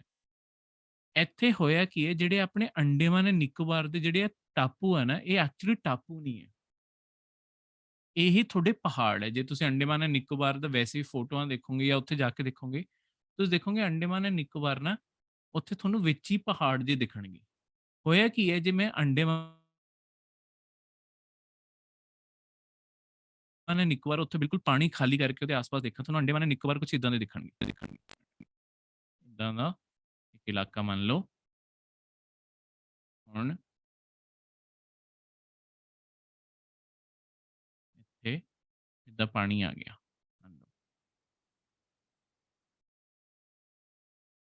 ਹੁਣ ਇਹ ਪਾਣੀ ਆਉਣ ਕਾਰਨ ਆਹ ਜਿਹੜਾ ਉੱਤੇ ਹਿੱਸਾ ਹੈਗਾ, ਕਿਉਂਕਿ ਇਹਦੇ ਚਾਰੋਂ ओर ਇੱਥੇ ਪਾਣੀ ਆ ਗਿਆ, ਆਪਾਂ ਨੂੰ ਇਹ ਹਿੱਸਾ ਇੱਕ ਟਾਪੂ ਵਾਂਗੂ ਦਿਖੂਗਾ। ਤੇ ਇਸ ਕਾਰਨ ਆਪਾਂ ਨੂੰ ਇਹ ਅੰਡੇਮਾਨ ਐਂਡ ਨਿਕੋਬਾਰ ਦੇ ਹਿੱਸੇ ਟਾਪੂ ਲੱਗਦੇ ਆ, ਪਰ ਹੈਗੇ ਹਿਮਾਲਿਆਜ਼ ਦੀ ਕੰਟੀਨਿਊਏਸ਼ਨ ਵਿੱਚ ਹੀ ਬਣੇ ਹੋਏ ਆ। ਤਾਂ ਕਦੀ ਤੁਹਾਨੂੰ ਆ ਜਾਏ ਕਿ ਤੁਹਾਡੇ ਅੰਡੇਮਾਨ ਐਂਡ ਨਿਕੋਬਾਰ ਕਿੱਦਾਂ ਬਣੇ ਸੀ, ਤਾਂ ਜਿਵੇਂ ਤੁਹਾਡੇ ਫੋਲਡ ਮਾਊਂਟੇਨ ਆਪਾਂ ਪੜ੍ਹੇ ਸੀ, ਜਿਵੇਂ ਹਿਮਾਲਿਆਜ਼ ਬਣੇ, ਉੱਦਾਂ ਹੀ ਬਣੇ ਪਹਾੜ ਹੈ। ਠੀਕ ਹੈ, ਬਸ ਇਹਨਾਂ ਦਾ ਜ਼ਿਆਦਾਤਰ ਹਿੱਸਾ ਪਾਣੀ ਦੇ ਅੰਦਰ ਡੁੱਬ ਗਿਆ, ਤੇ ਜਿਹੜਾ ਆਪਾਂ ਨੂੰ ਉੱਤੇ ਦਿਖਦਾ ਹੈ, ਆਪਾਂ ਨੂੰ ਉਹ ਟਾਪੂ ਵਾਂਗੂ ਦਿਖ ਰਿਹਾ। ਠੀਕ ਹੈ, ਤਾਂ ਆਪਣੇ ਆਪ 'ਚ ਇਹ ਸਾਰੇ ਇਦਾਂ ਹੀ ਹੈ। ਕਲੀਅਰ ਹੈ? ਹੁਣ ਇਦੋਂ ਬਾਅਦ ਜਿਹੜਾ ਆਪਣਾ ਆਹ ਗੁਜਰਾਤ ਤੋਂ ਲੈ ਕੇ ਤੁਹਾਡਾ ਦਿੱਲੀ ਰਿਜ ਤੱਕ ਦਾ ਏਰੀਆ, ਇਹਦੇ ਵਿੱਚ ਥੋੜੇ ਪਹਾੜਾਂ ਦੀ ਰੇਂਜ ਪੈਂਦੀ ਆ। ਮੈਂ ਤੁਹਾਨੂੰ ਮੌਨਸੂਨ ਦੇ ਦੌਰਾਨ ਵੀ ਦੱਸਿਆ, ਮੌਨਸੂਨ ਪੜ੍ਹਾਉਂਦੇ ਹੋਏ, ਅਰਾਵਲੀ ਦੀ ਰੇਂਜ। ਠੀਕ ਹੈ, ਇਹ ਬਹੁਤ ਹੀ ਪੁਰਾਣੀ ਰੇਂਜ ਹੈ। ਹੁਣ ਇਹ ਹਿਲਦੀ ਨਹੀਂ ਹੈ, ਬਸ ਇਹ ਬਣ ਚੁੱਕੀ ਹੈ। ਇਹ ਵੀ ਫੋਲਡ ਮਾਊਂਟੇਨ ਹੀ ਸੀਗੇ, ਪਰ ਇਹ ਬਹੁਤ ਪੁਰਾਣੇ ਹੈ। ਜਿਵੇਂ ਹਿਮਾਲਿਆਜ਼ ਨਵੇਂ ਪਹਾੜ ਹੈ, ਇਹ ਹਜੇ ਵੀ ਬਣ ਰਹੇ ਹੈ। ਅਰਾਵਲੀ ਬਣ ਚੁੱਕੇ ਆ, ਹੁਣ ਤਾਂ ਜ਼ਿਆਦਾਤਰ ਇਹ ਤਬਾਹ ਵੀ ਹੋ ਚੁੱਕੇ ਆ, ਕਿਉਂਕਿ ਹੌਲੀ-ਹੌਲੀ ਤੁਹਾਡਾ ਹਵਾ ਤੇ ਪਾਣੀ 'ਚ ਰਗੜ ਮਾਰਦੀ ਰਹੀ ਹੈ, ਤੇ ਇਹਨਾਂ ਦੀ ਹਾਈਟ ਪਹਿਲਾਂ ਨਾਲੋਂ ਬਹੁਤ ਛੋਟੀ ਹੋ ਗਈ ਹੈ। ਇਹ ਮੰਨਿਆ ਜਾਂਦਾ ਹੈ ਇੱਕ ਜ਼ਮਾਨੇ 'ਚ ਅਰਾਵਲੀ ਤੁਹਾਡੇ ਹਿਮਾਲਿਆਜ਼ ਜਿੱਡੇ ਵੱਡੇ ਸੀ, ਪਰ ਹੁਣ ਇਹ ਬਹੁਤ ਛੋਟੇ ਰਹਿ ਗਏ ਆ। ਠੀਕ ਹੈ, ਹੁਣ ਤਾਂ ਤੁਹਾਡੇ ਸ਼ਿਵਾਲਿਕ ਤੋਂ ਵੀ ਛੋਟੇ ਕਈ ਜਗ੍ਹਾਵਾਂ ਤੇ। ਠੀਕ ਹੈ, ਹੁਣ ਜੇ ਤੁਹਾਡੇ ਮੱਧ ਭਾਰਤ ਦੀ ਗੱਲ ਕਰੀਏ, ਇੱਥੇ ਤੁਹਾਡੀਆਂ 2 ਰੇਂਜਿਸ ਆ, ਵਿੰਧਿਆ ਤੇ ਉਹਦੇ ਥੱਲੇ ਸਤਪੁਰਾ ਦੀ ਰੇਂਜ। ਇਹ ਜਿਹੜੀ ਰੇਂਜ ਹੈ, ਜਿਵੇਂ ਆਪਾਂ ਪੜ੍ਹੇ ਸੀ ਤੁਹਾਡੇ ਪਹਾੜ ਬਲੌਕ ਮਾਊਂਟੇਨ, ਠੀਕ ਹੈ, ਬਲੌਕ ਯਾਦ ਹੈ ਕਿ ਤੁਹਾਡੀ ਕਿਤੇ ਮਿੱਟੀ ਕਮਜ਼ੋਰ ਹੋਈ ਤਾਂ ਉਹ ਥੱਲੇ ਗਿਰ ਗਈ, ਬਾਕੀ ਆਸ-ਪਾਸ 2 ਸਾਈਡ ਪਹਾੜ ਖੜੇ ਰਹਿ ਗਏ। ਉਹ ਇਸ ਤਰੀਕੇ ਨਾਲ ਬਣੇ, ਇੱਕ ਪਾਸੇ ਤੁਹਾਡੇ ਵਿੰਧਿਆ ਦੇ ਪਹਾੜ ਹੈ, ਇੱਕ ਪਾਸੇ ਤੁਹਾਡੇ ਸਤਪੁਰਾ ਦੇ ਪਹਾੜ ਹੈ। ਠੀਕ ਹੈ, ਇਹਨਾਂ ਦੇ ਵਿੱਚੋਂ ਦੀ ਇੱਥੋਂ ਨਦੀਆਂ ਵੀ ਨਿਕਲਦੀਆਂ, ਨਰਮਦਾ ਨਦੀ ਇਹਦੇ ਵਿੱਚੋਂ ਦੀ ਨਿਕਲਦੀ ਹੈ, ਤੇ ਦੂਜੇ ਪਾਸੋਂ ਦੀ ਤੁਹਾਡੀ ਤਾਪੀ ਦੀ ਨਦੀ ਇੱਥੋਂ ਨਿਕਲਦੀ ਹੈ। ਤਾਂ ਇਸ ਤਰੀਕੇ ਨਾਲ ਇੱਥੇ ਇਹ ਪਹਾੜਾਂ ਦੀ ਰੇਂਜ ਬਣੀ ਹੈ। ਠੀਕ ਹੈ, ਹੁਣ ਕਰਦਾ confusion ਨਾ ਪੈਦਾ ਕਰੇ। ਹਾਂ, ਹੁਣ ਜੇ ਮੈਂ ਥੱਲੇ ਦੱਖਣ ਭਾਰਤ ਵਿੱਚ ਜਾਵਾਂ, ਇੱਥੇ ਦੋਨੋਂ ਪਾਸੇ ਦੀਵਾਰ, ਇੱਕ ਪਾਸੇ ਆ ਤੁਹਾਡੇ ਖਾਸ ਕਰ ਪੱਛਮ ਪਾਸੇ ਪੂਰੇ ਦੀਵਾਰ ਬਣ ਕੇ ਜਿਹੜੇ ਪਹਾੜ ਖੜੇ ਆ, ਇਹਨਾਂ ਨੂੰ ਆਪਾਂ ਕਹਿੰਦੇ ਆ ਪੱਛਮੀ ਘਾਟ। ਠੀਕ ਹੈ, ਇੰਗਲਿਸ਼ ਵਿੱਚ ਜਿਨ੍ਹਾਂ ਨੂੰ ਵੈਸਟਰਨ ਘਾਟ ਕਹਿ ਦਿੰਦੇ ਆ, ਪੰਜਾਬੀ ਵਿੱਚ ਆਪਾਂ ਕਹਾਂਗੇ ਪੱਛਮੀ ਘਾਟ। ਦੂਜੇ ਪਾਸੇ ਤੁਹਾਡੇ ਜਿਹੜੇ ਪਹਾੜਾਂ ਦੀ ਰੇਂਜ ਹੈ, ਇਹਨਾਂ ਨੂੰ ਆਪਾਂ ਕਹਿੰਦੇ ਆ ਪੂਰਵੀ ਘਾਟ, ਜਾਂ ਜਿਨ੍ਹਾਂ ਨੂੰ ਆਪਾਂ ਇੰਗਲਿਸ਼ ਕਹਿੰਦੇ ਆ ਈਸਟਰਨ ਘਾਟ। ਹੁਣ ਜਿਹੜੇ ਆਹ ਤੁਹਾਡੇ ਦੋਨੋਂ ਘਾਟ ਹੈ, ਇਹ ਦੋਨਾਂ 'ਚ ਫਰਕ ਕੀ ਹੈ? ਦੇਖੋ, ਇੱਕ ਤਾਂ ਪੱਛਮੀ ਘਾਟ ਜ਼ਿਆਦਾ ਉੱਚੇ ਹੈ, ਯਾਨੀ ਕਿ ਇੱਥੇ ਜ਼ਿਆਦਾ ਉੱਚੇ ਪਹਾੜ ਹੈ। ਠੀਕ ਹੈ, ਪੂਰਵੀ ਘਾਟ 'ਚ ਇੰਨੇ ਉੱਚੇ ਨਹੀਂ ਆ। ਦੂਜੀ ਚੀਜ਼, ਜਿਹੜੇ ਪੱਛਮੀ ਘਾਟ ਹੈ, ਇਹ ਲਗਾਤਾਰ ਚੱਲਦੇ ਆ। ਇਹਨਾਂ 'ਚ ਨਾ ਬਹੁਤ ਹੀ ਥੋੜਾ-ਥੋੜਾ ਵਿੱਚ-ਵਿੱਚ ਕਿਤੇ-ਕਿਤੇ ਗੈਪ ਹੈ, ਨਹੀਂ ਤੇ ਸਾਰੇ ਦੇ ਸਾਰੇ ਸਿੱਧੇ ਖੜੇ ਹੋਏ ਆ, ਇਹਨਾਂ 'ਚ ਗੈਪ ਹੀ ਨਹੀਂ ਹੈਗਾ, ਤਾਂ ਇਹਨਾਂ ਨੂੰ ਕ੍ਰਾਸ ਕਰਨਾ ਆਪਣੇ ਆਪ 'ਚ ਬਹੁਤ ਔਖਾ ਹੈ। ਜਿਹੜੇ ਪੂਰਵੀ ਘਾਟ ਹੈ, ਇਹਨਾਂ ਦੇ ਵਿੱਚ ਨਾ ਬਹੁਤ ਵੱਡੇ-ਵੱਡੇ ਗੈਪ ਹੈ, ਜਿਨ੍ਹਾਂ ਨਾਲ ਇਹਨਾਂ ਨੂੰ ਆਸਾਨੀ ਨਾਲ ਕ੍ਰਾਸ ਕੀਤਾ ਜਾ ਸਕਦਾ ਹੈ। ਹੁਣ ਇਹ ਗੈਪ ਬਣੇ ਕਿੱਦਾਂ? ਤੁਹਾਨੂੰ ਇਸ ਚੀਜ਼ ਬਾਰੇ ਦੱਸਾਂ। ਦੇਖੋ, ਮੈਂ ਤੁਹਾਨੂੰ ਪਹਿਲਾਂ ਇੱਕ ਚੀਜ਼ ਪਿਛਲੇ ਲੈਕਚਰ 'ਚ ਦੱਸੀ ਸੀ, ਜਦੋਂ ਆਪਾਂ ਮੌਨਸੂਨ ਉਹ ਸਭ ਕੁਝ ਪੜ੍ਹ ਰਹੇ ਸੀ, ਕਿ ਤੁਹਾਡੇ ਇਸ ਸਾਈਡ ਤੋਂ ਤੁਹਾਡਾ ਮੌਨਸੂਨ ਆਉਂਦਾ ਹੈ। ਮੌਨਸੂਨ ਇਸ ਸਾਈਡ ਤੋਂ ਆਉਣ ਕਾਰਨ ਜਿਹੜੇ ਆਹ ਤੁਹਾਡੇ ਪੱਛਮੀ ਘਾਟ ਹੈ ਨਾ, ਇੱਥੇ ਬਹੁਤ ਬਰਸਾਤ ਹੁੰਦੀ ਹੈ, ਬਹੁਤ ਹੀ ਘਣਾ ਜੰਗਲ ਵੀ ਹੈ ਇੱਥੇ। ਠੀਕ ਹੈ, ਪਰ ਇਹਦੇ ਨਾਲ ਕੀ ਹੋਇਆ, ਇੱਥੇ ਬਹੁਤ ਸਾਰੀਆਂ ਨਦੀਆਂ ਸ਼ੁਰੂ ਹੋਈਆਂ, ਉਹ ਨਦੀਆਂ ਭਾਰਤ ਦਾ ਨਾ ਥੋੜਾ ਜਿਹਾ ਟਿਲਟ ਜਿਹੜਾ ਹੈਗਾ, ਥੋੜਾ ਭਾਰਤ ਜਿਹੜਾ ਝੁਕਿਆ ਹੋਇਆ ਨਾ, ਉਹ ਇਸ ਪਾਸੇ ਨੂੰ ਝੁਕਿਆ ਹੋਇਆ। ਤਾਂ ਹੀ ਸਾਰੀਆਂ ਨਦੀਆਂ ਜ਼ਿਆਦਾਤਰ ਇਸ ਪਾਸੇ ਨੂੰ ਜਾਂਦੀਆਂ, ਅੰਟਿਲ ਅਨਲੈਸ ਥੋੜੀ ਖਾਸ ਕਰ ਭਾਰਤ ਦਾ ਉਹ ਵਾਲਾ ਹਿੱਸਾ ਦੂਜੇ ਪਾਸੇ ਨੂੰ ਨਾ ਝੁਕਿਆ ਹੋਵੇ। ਤੇ ਇਸ ਕਾਰਨ ਇਹ ਸਾਰਾ ਦੀ ਸਾਰੀ ਨਦੀਆਂ, ਥੋੜੇ ਤੁਸੀਂ ਸਾਊਥ ਦੀਆਂ ਨਦੀਆਂ ਦੇਖੋਗੇ, ਤੁਹਾਡੀ ਗੋਦਾਵਰੀ, ਕ੍ਰਿਸ਼ਨਾ, ਕਾਵੇਰੀ, ਇਹ ਸਾਰੀਆਂ ਆਹੀ ਗੈਪ ਚੋਂ ਨਿਕਲਦੀਆਂ।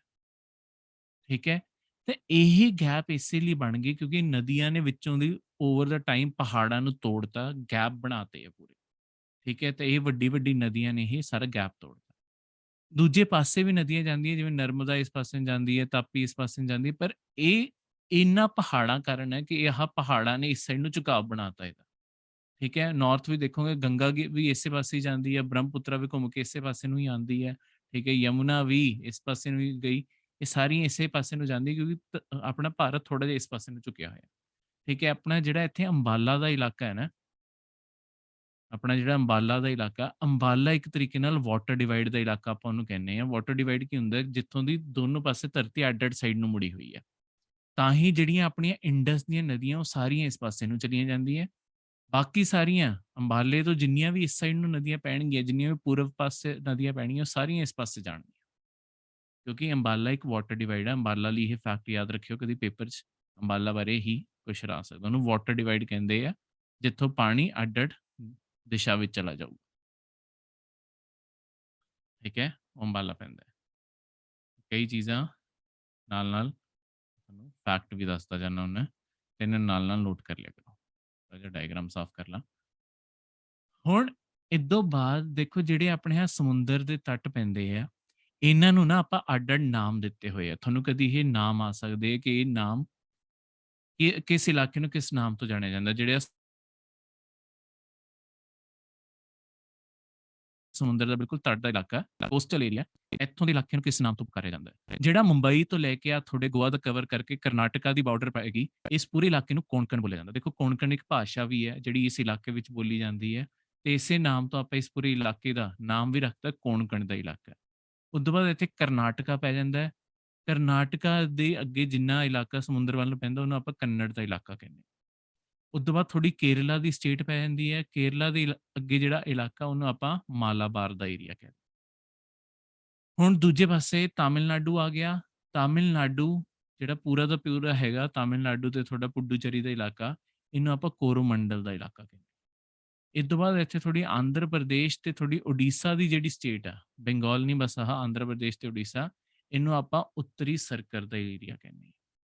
ਠੀਕ ਹੈ, ਤੇ ਇਸ ਤਰੀਕੇ ਨਾਲ ਆਪਣੇ ਭਾਰਤ ਦੇ ਇਹ ਸਾਰੇ ਦੇ ਸਾਰੇ ਸਮੁੰਦਰੀ ਹਿੱਸੇ ਵੀ ਵੰਡੇ ਹੋਏ ਆ। ਗੁਜਰਾਤ ਦਾ ਆਪਣੇ ਆਪ 'ਚ ਕੋਈ ਨਾਮ ਨਹੀਂ ਹੈ, ਤੇ ਇੱਥੇ ਬੰਗਾਲ ਦਾ ਕੋਈ ਨਾਮ ਨਹੀਂ।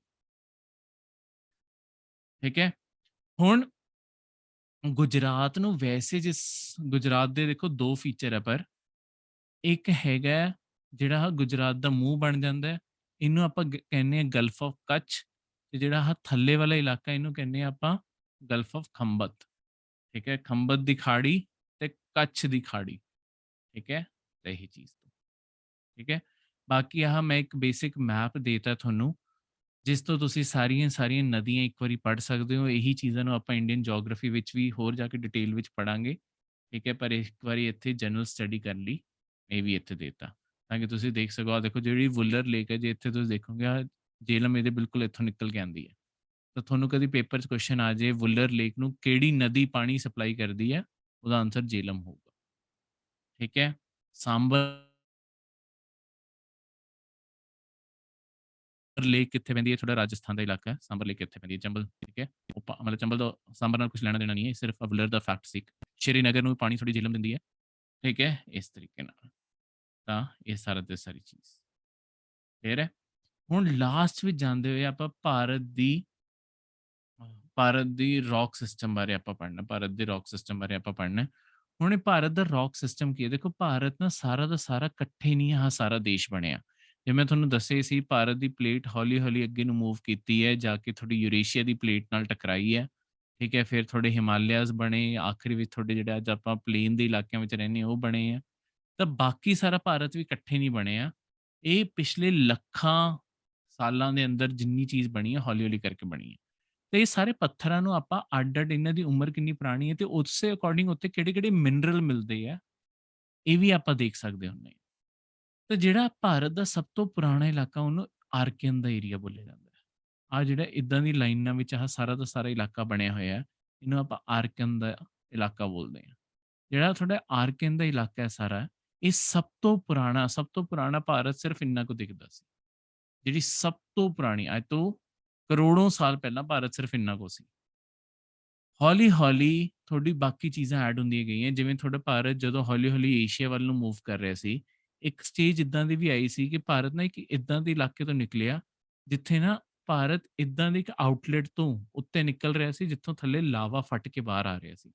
ਉਹਦੇ ਕਾਰਨ ਕੀ ਹੋਇਆ, ਭਾਰਤ ਦੇ ਅੰਦਰ ਵੀ ਜਿੰਨਾ ਇਲਾਕਾ ਸੀ, ਸਾਰੀ ਜਗ੍ਹਾ ਤੇ ਤੁਹਾਡਾ ਲਾਵਾ ਫਟ ਕੇ ਬਾਹਰ ਆਉਣ ਲੱਗੇ। ਜਿਵੇਂ-ਜਿਵੇਂ ਭਾਰਤ ਅੱਗੇ ਮੂਵ ਕਰੀ ਜਾ ਰਿਹਾ ਸੀ, ਹੋਰ ਜਗ੍ਹਾ ਤੇ ਲਾਵਾ। ਇਹ ਆਪਾਂ ਨੂੰ ਕਿੱਦਾਂ ਪਤਾ ਚੱਲਦਾ? ਦੇਖੋ, ਅੱਜ ਤੁਹਾਡੇ ਆਹ ਜਿਹੜਾ ਇਲਾਕਾ ਹੈ, ਜਿਹੜੇ ਆਹ ਵਾਲੇ ਹਿੱਸੇ ਤੋਂ ਬਣਿਆ ਹੋਇਆ ਹੈ, ਇਸ ਪਾਸੇ ਵੀ, ਇਸ ਪਾਸੇ ਇੱਥੇ ਨਾ ਥੋੜੀ ਕਾਲੇ ਰੰਗ ਦੀ ਮਿੱਟੀ ਮਿਲਦੀ ਹੈ, ਤੇ ਸਾਰੇ ਸਬੂਤ ਮਿਲਦੇ ਆ ਕਿ ਇੱਥੇ ਕਦੀ ਵੋਲਕੈਨੋ ਫਟੇ ਆ। ਠੀਕ ਹੈ, ਥੋੜੇ ਜਵਾਲਾਮੁਖੀ ਫਟੇ ਆ, ਪਰ ਇੱਥੇ ਕੋਈ ਜਵਾਲਾਮੁਖੀ ਹੈ ਨਹੀਂ। ਤਾਂ ਫਿਰ ਆਪਾਂ ਸਟੱਡੀ ਕਰਨਾ ਸ਼ੁਰੂ ਕੀਤਾ ਕਿ ਹੋਇਆ ਕੀ ਸੀ। ਫਿਰ ਆਪਾਂ ਜਦੋਂ ਪੂਰਾ ਭਾਰਤ ਦਾ ਟਰੈਕ ਬਣਾਇਆ, ਉਦੋਂ ਆਪਾਂ ਨੂੰ ਪਤਾ ਚੱਲਿਆ ਕਿ ਇੱਕ ਉੱਥੇ ਸਮੁੰਦਰ ਦੇ ਅੰਦਰ ਹੀ ਇੱਕ ਇਲਾਕਾ ਹੈ। ਜਦੋਂ ਉਹਦੇ ਉੱਤੋਂ ਦੀ ਪਲੇਟ ਨਿਕਲ ਰਹੀ ਸੀ, ਉਹ ਹੋਲ ਬਣਿਆ ਹੋਇਆ। ਏਦਾਂ ਦੇ ਕਿਤੋਂ ਦੀ ਵੀ ਕੋਈ ਵੀ ਮੋਰੀ ਬਣ ਸਕਦੀ ਹੈ, ਜਿੱਥੋਂ ਦੀ ਤੁਹਾਡਾ ਸਾਰਾ ਲਾਵਾ ਫਟ ਕੇ ਬਾਹਰ ਆ ਰਿਹਾ ਹੋਵੇ। ਤਾਂ ਭਾਰਤ ਜਦੋਂ ਉਹਦੇ ਉੱਤੋਂ ਦੀ ਨਿਕਲਿਆ, ਤਾਂ ਭਾਰਤ ਦੇ ਉੱਤੇ ਵੀ ਸਾਰੇ ਦੇ ਸਾਰੇ ਉਸ ਟਾਈਮ ਇਹ ਸਾਰੇ ਜਵਾਲਾਮੁਖੀ ਫਟੇ ਤੇ ਪੂਰਾ ਇਲਾਕਾ ਤੁਹਾਡੇ ਇਸ ਕਾਰਨ ਤੁਹਾਡੀ ਕਾਲੀ ਮਿੱਟੀ ਨਾਲ ਹੁਣ ਬਣਿਆ ਹੋਇਆ। ਇੱਥੇ ਕਾਲੇ ਰੰਗ ਦੇ ਪੱਥਰ ਹੈ, ਕਾਲੇ ਰੰਗ ਦੀ ਮਿੱਟੀ ਹੈ। ਕਾਲੇ ਰੰਗ ਦੀ ਮਿੱਟੀ ਤੁਹਾਡੀ ਬਹੁਤ ਚੰਗੀ ਮੰਨੀ ਜਾਂਦੀ ਹੈ ਕਾਟਨ ਦੀ ਕ੍ਰੌਪ ਲਈ, ਠੀਕ ਹੈ? ਤਾਂ ਇਸੇ ਕਾਰਨ ਇਹ ਮੱਧ ਪ੍ਰਦੇਸ਼, ਮਹਾਰਾਸ਼ਟਰ ਦੇ ਏਰੀਆ ਇੰਨੇ ਫੇਮਸ ਆ, ਗੁਜਰਾਤ ਦੇ ਏਰੀਆ ਇੰਨੇ ਫੇਮਸ ਹੈ ਤੁਹਾਡੇ ਕਾਟਨ ਦੀ ਕ੍ਰੌਪ ਲਈ।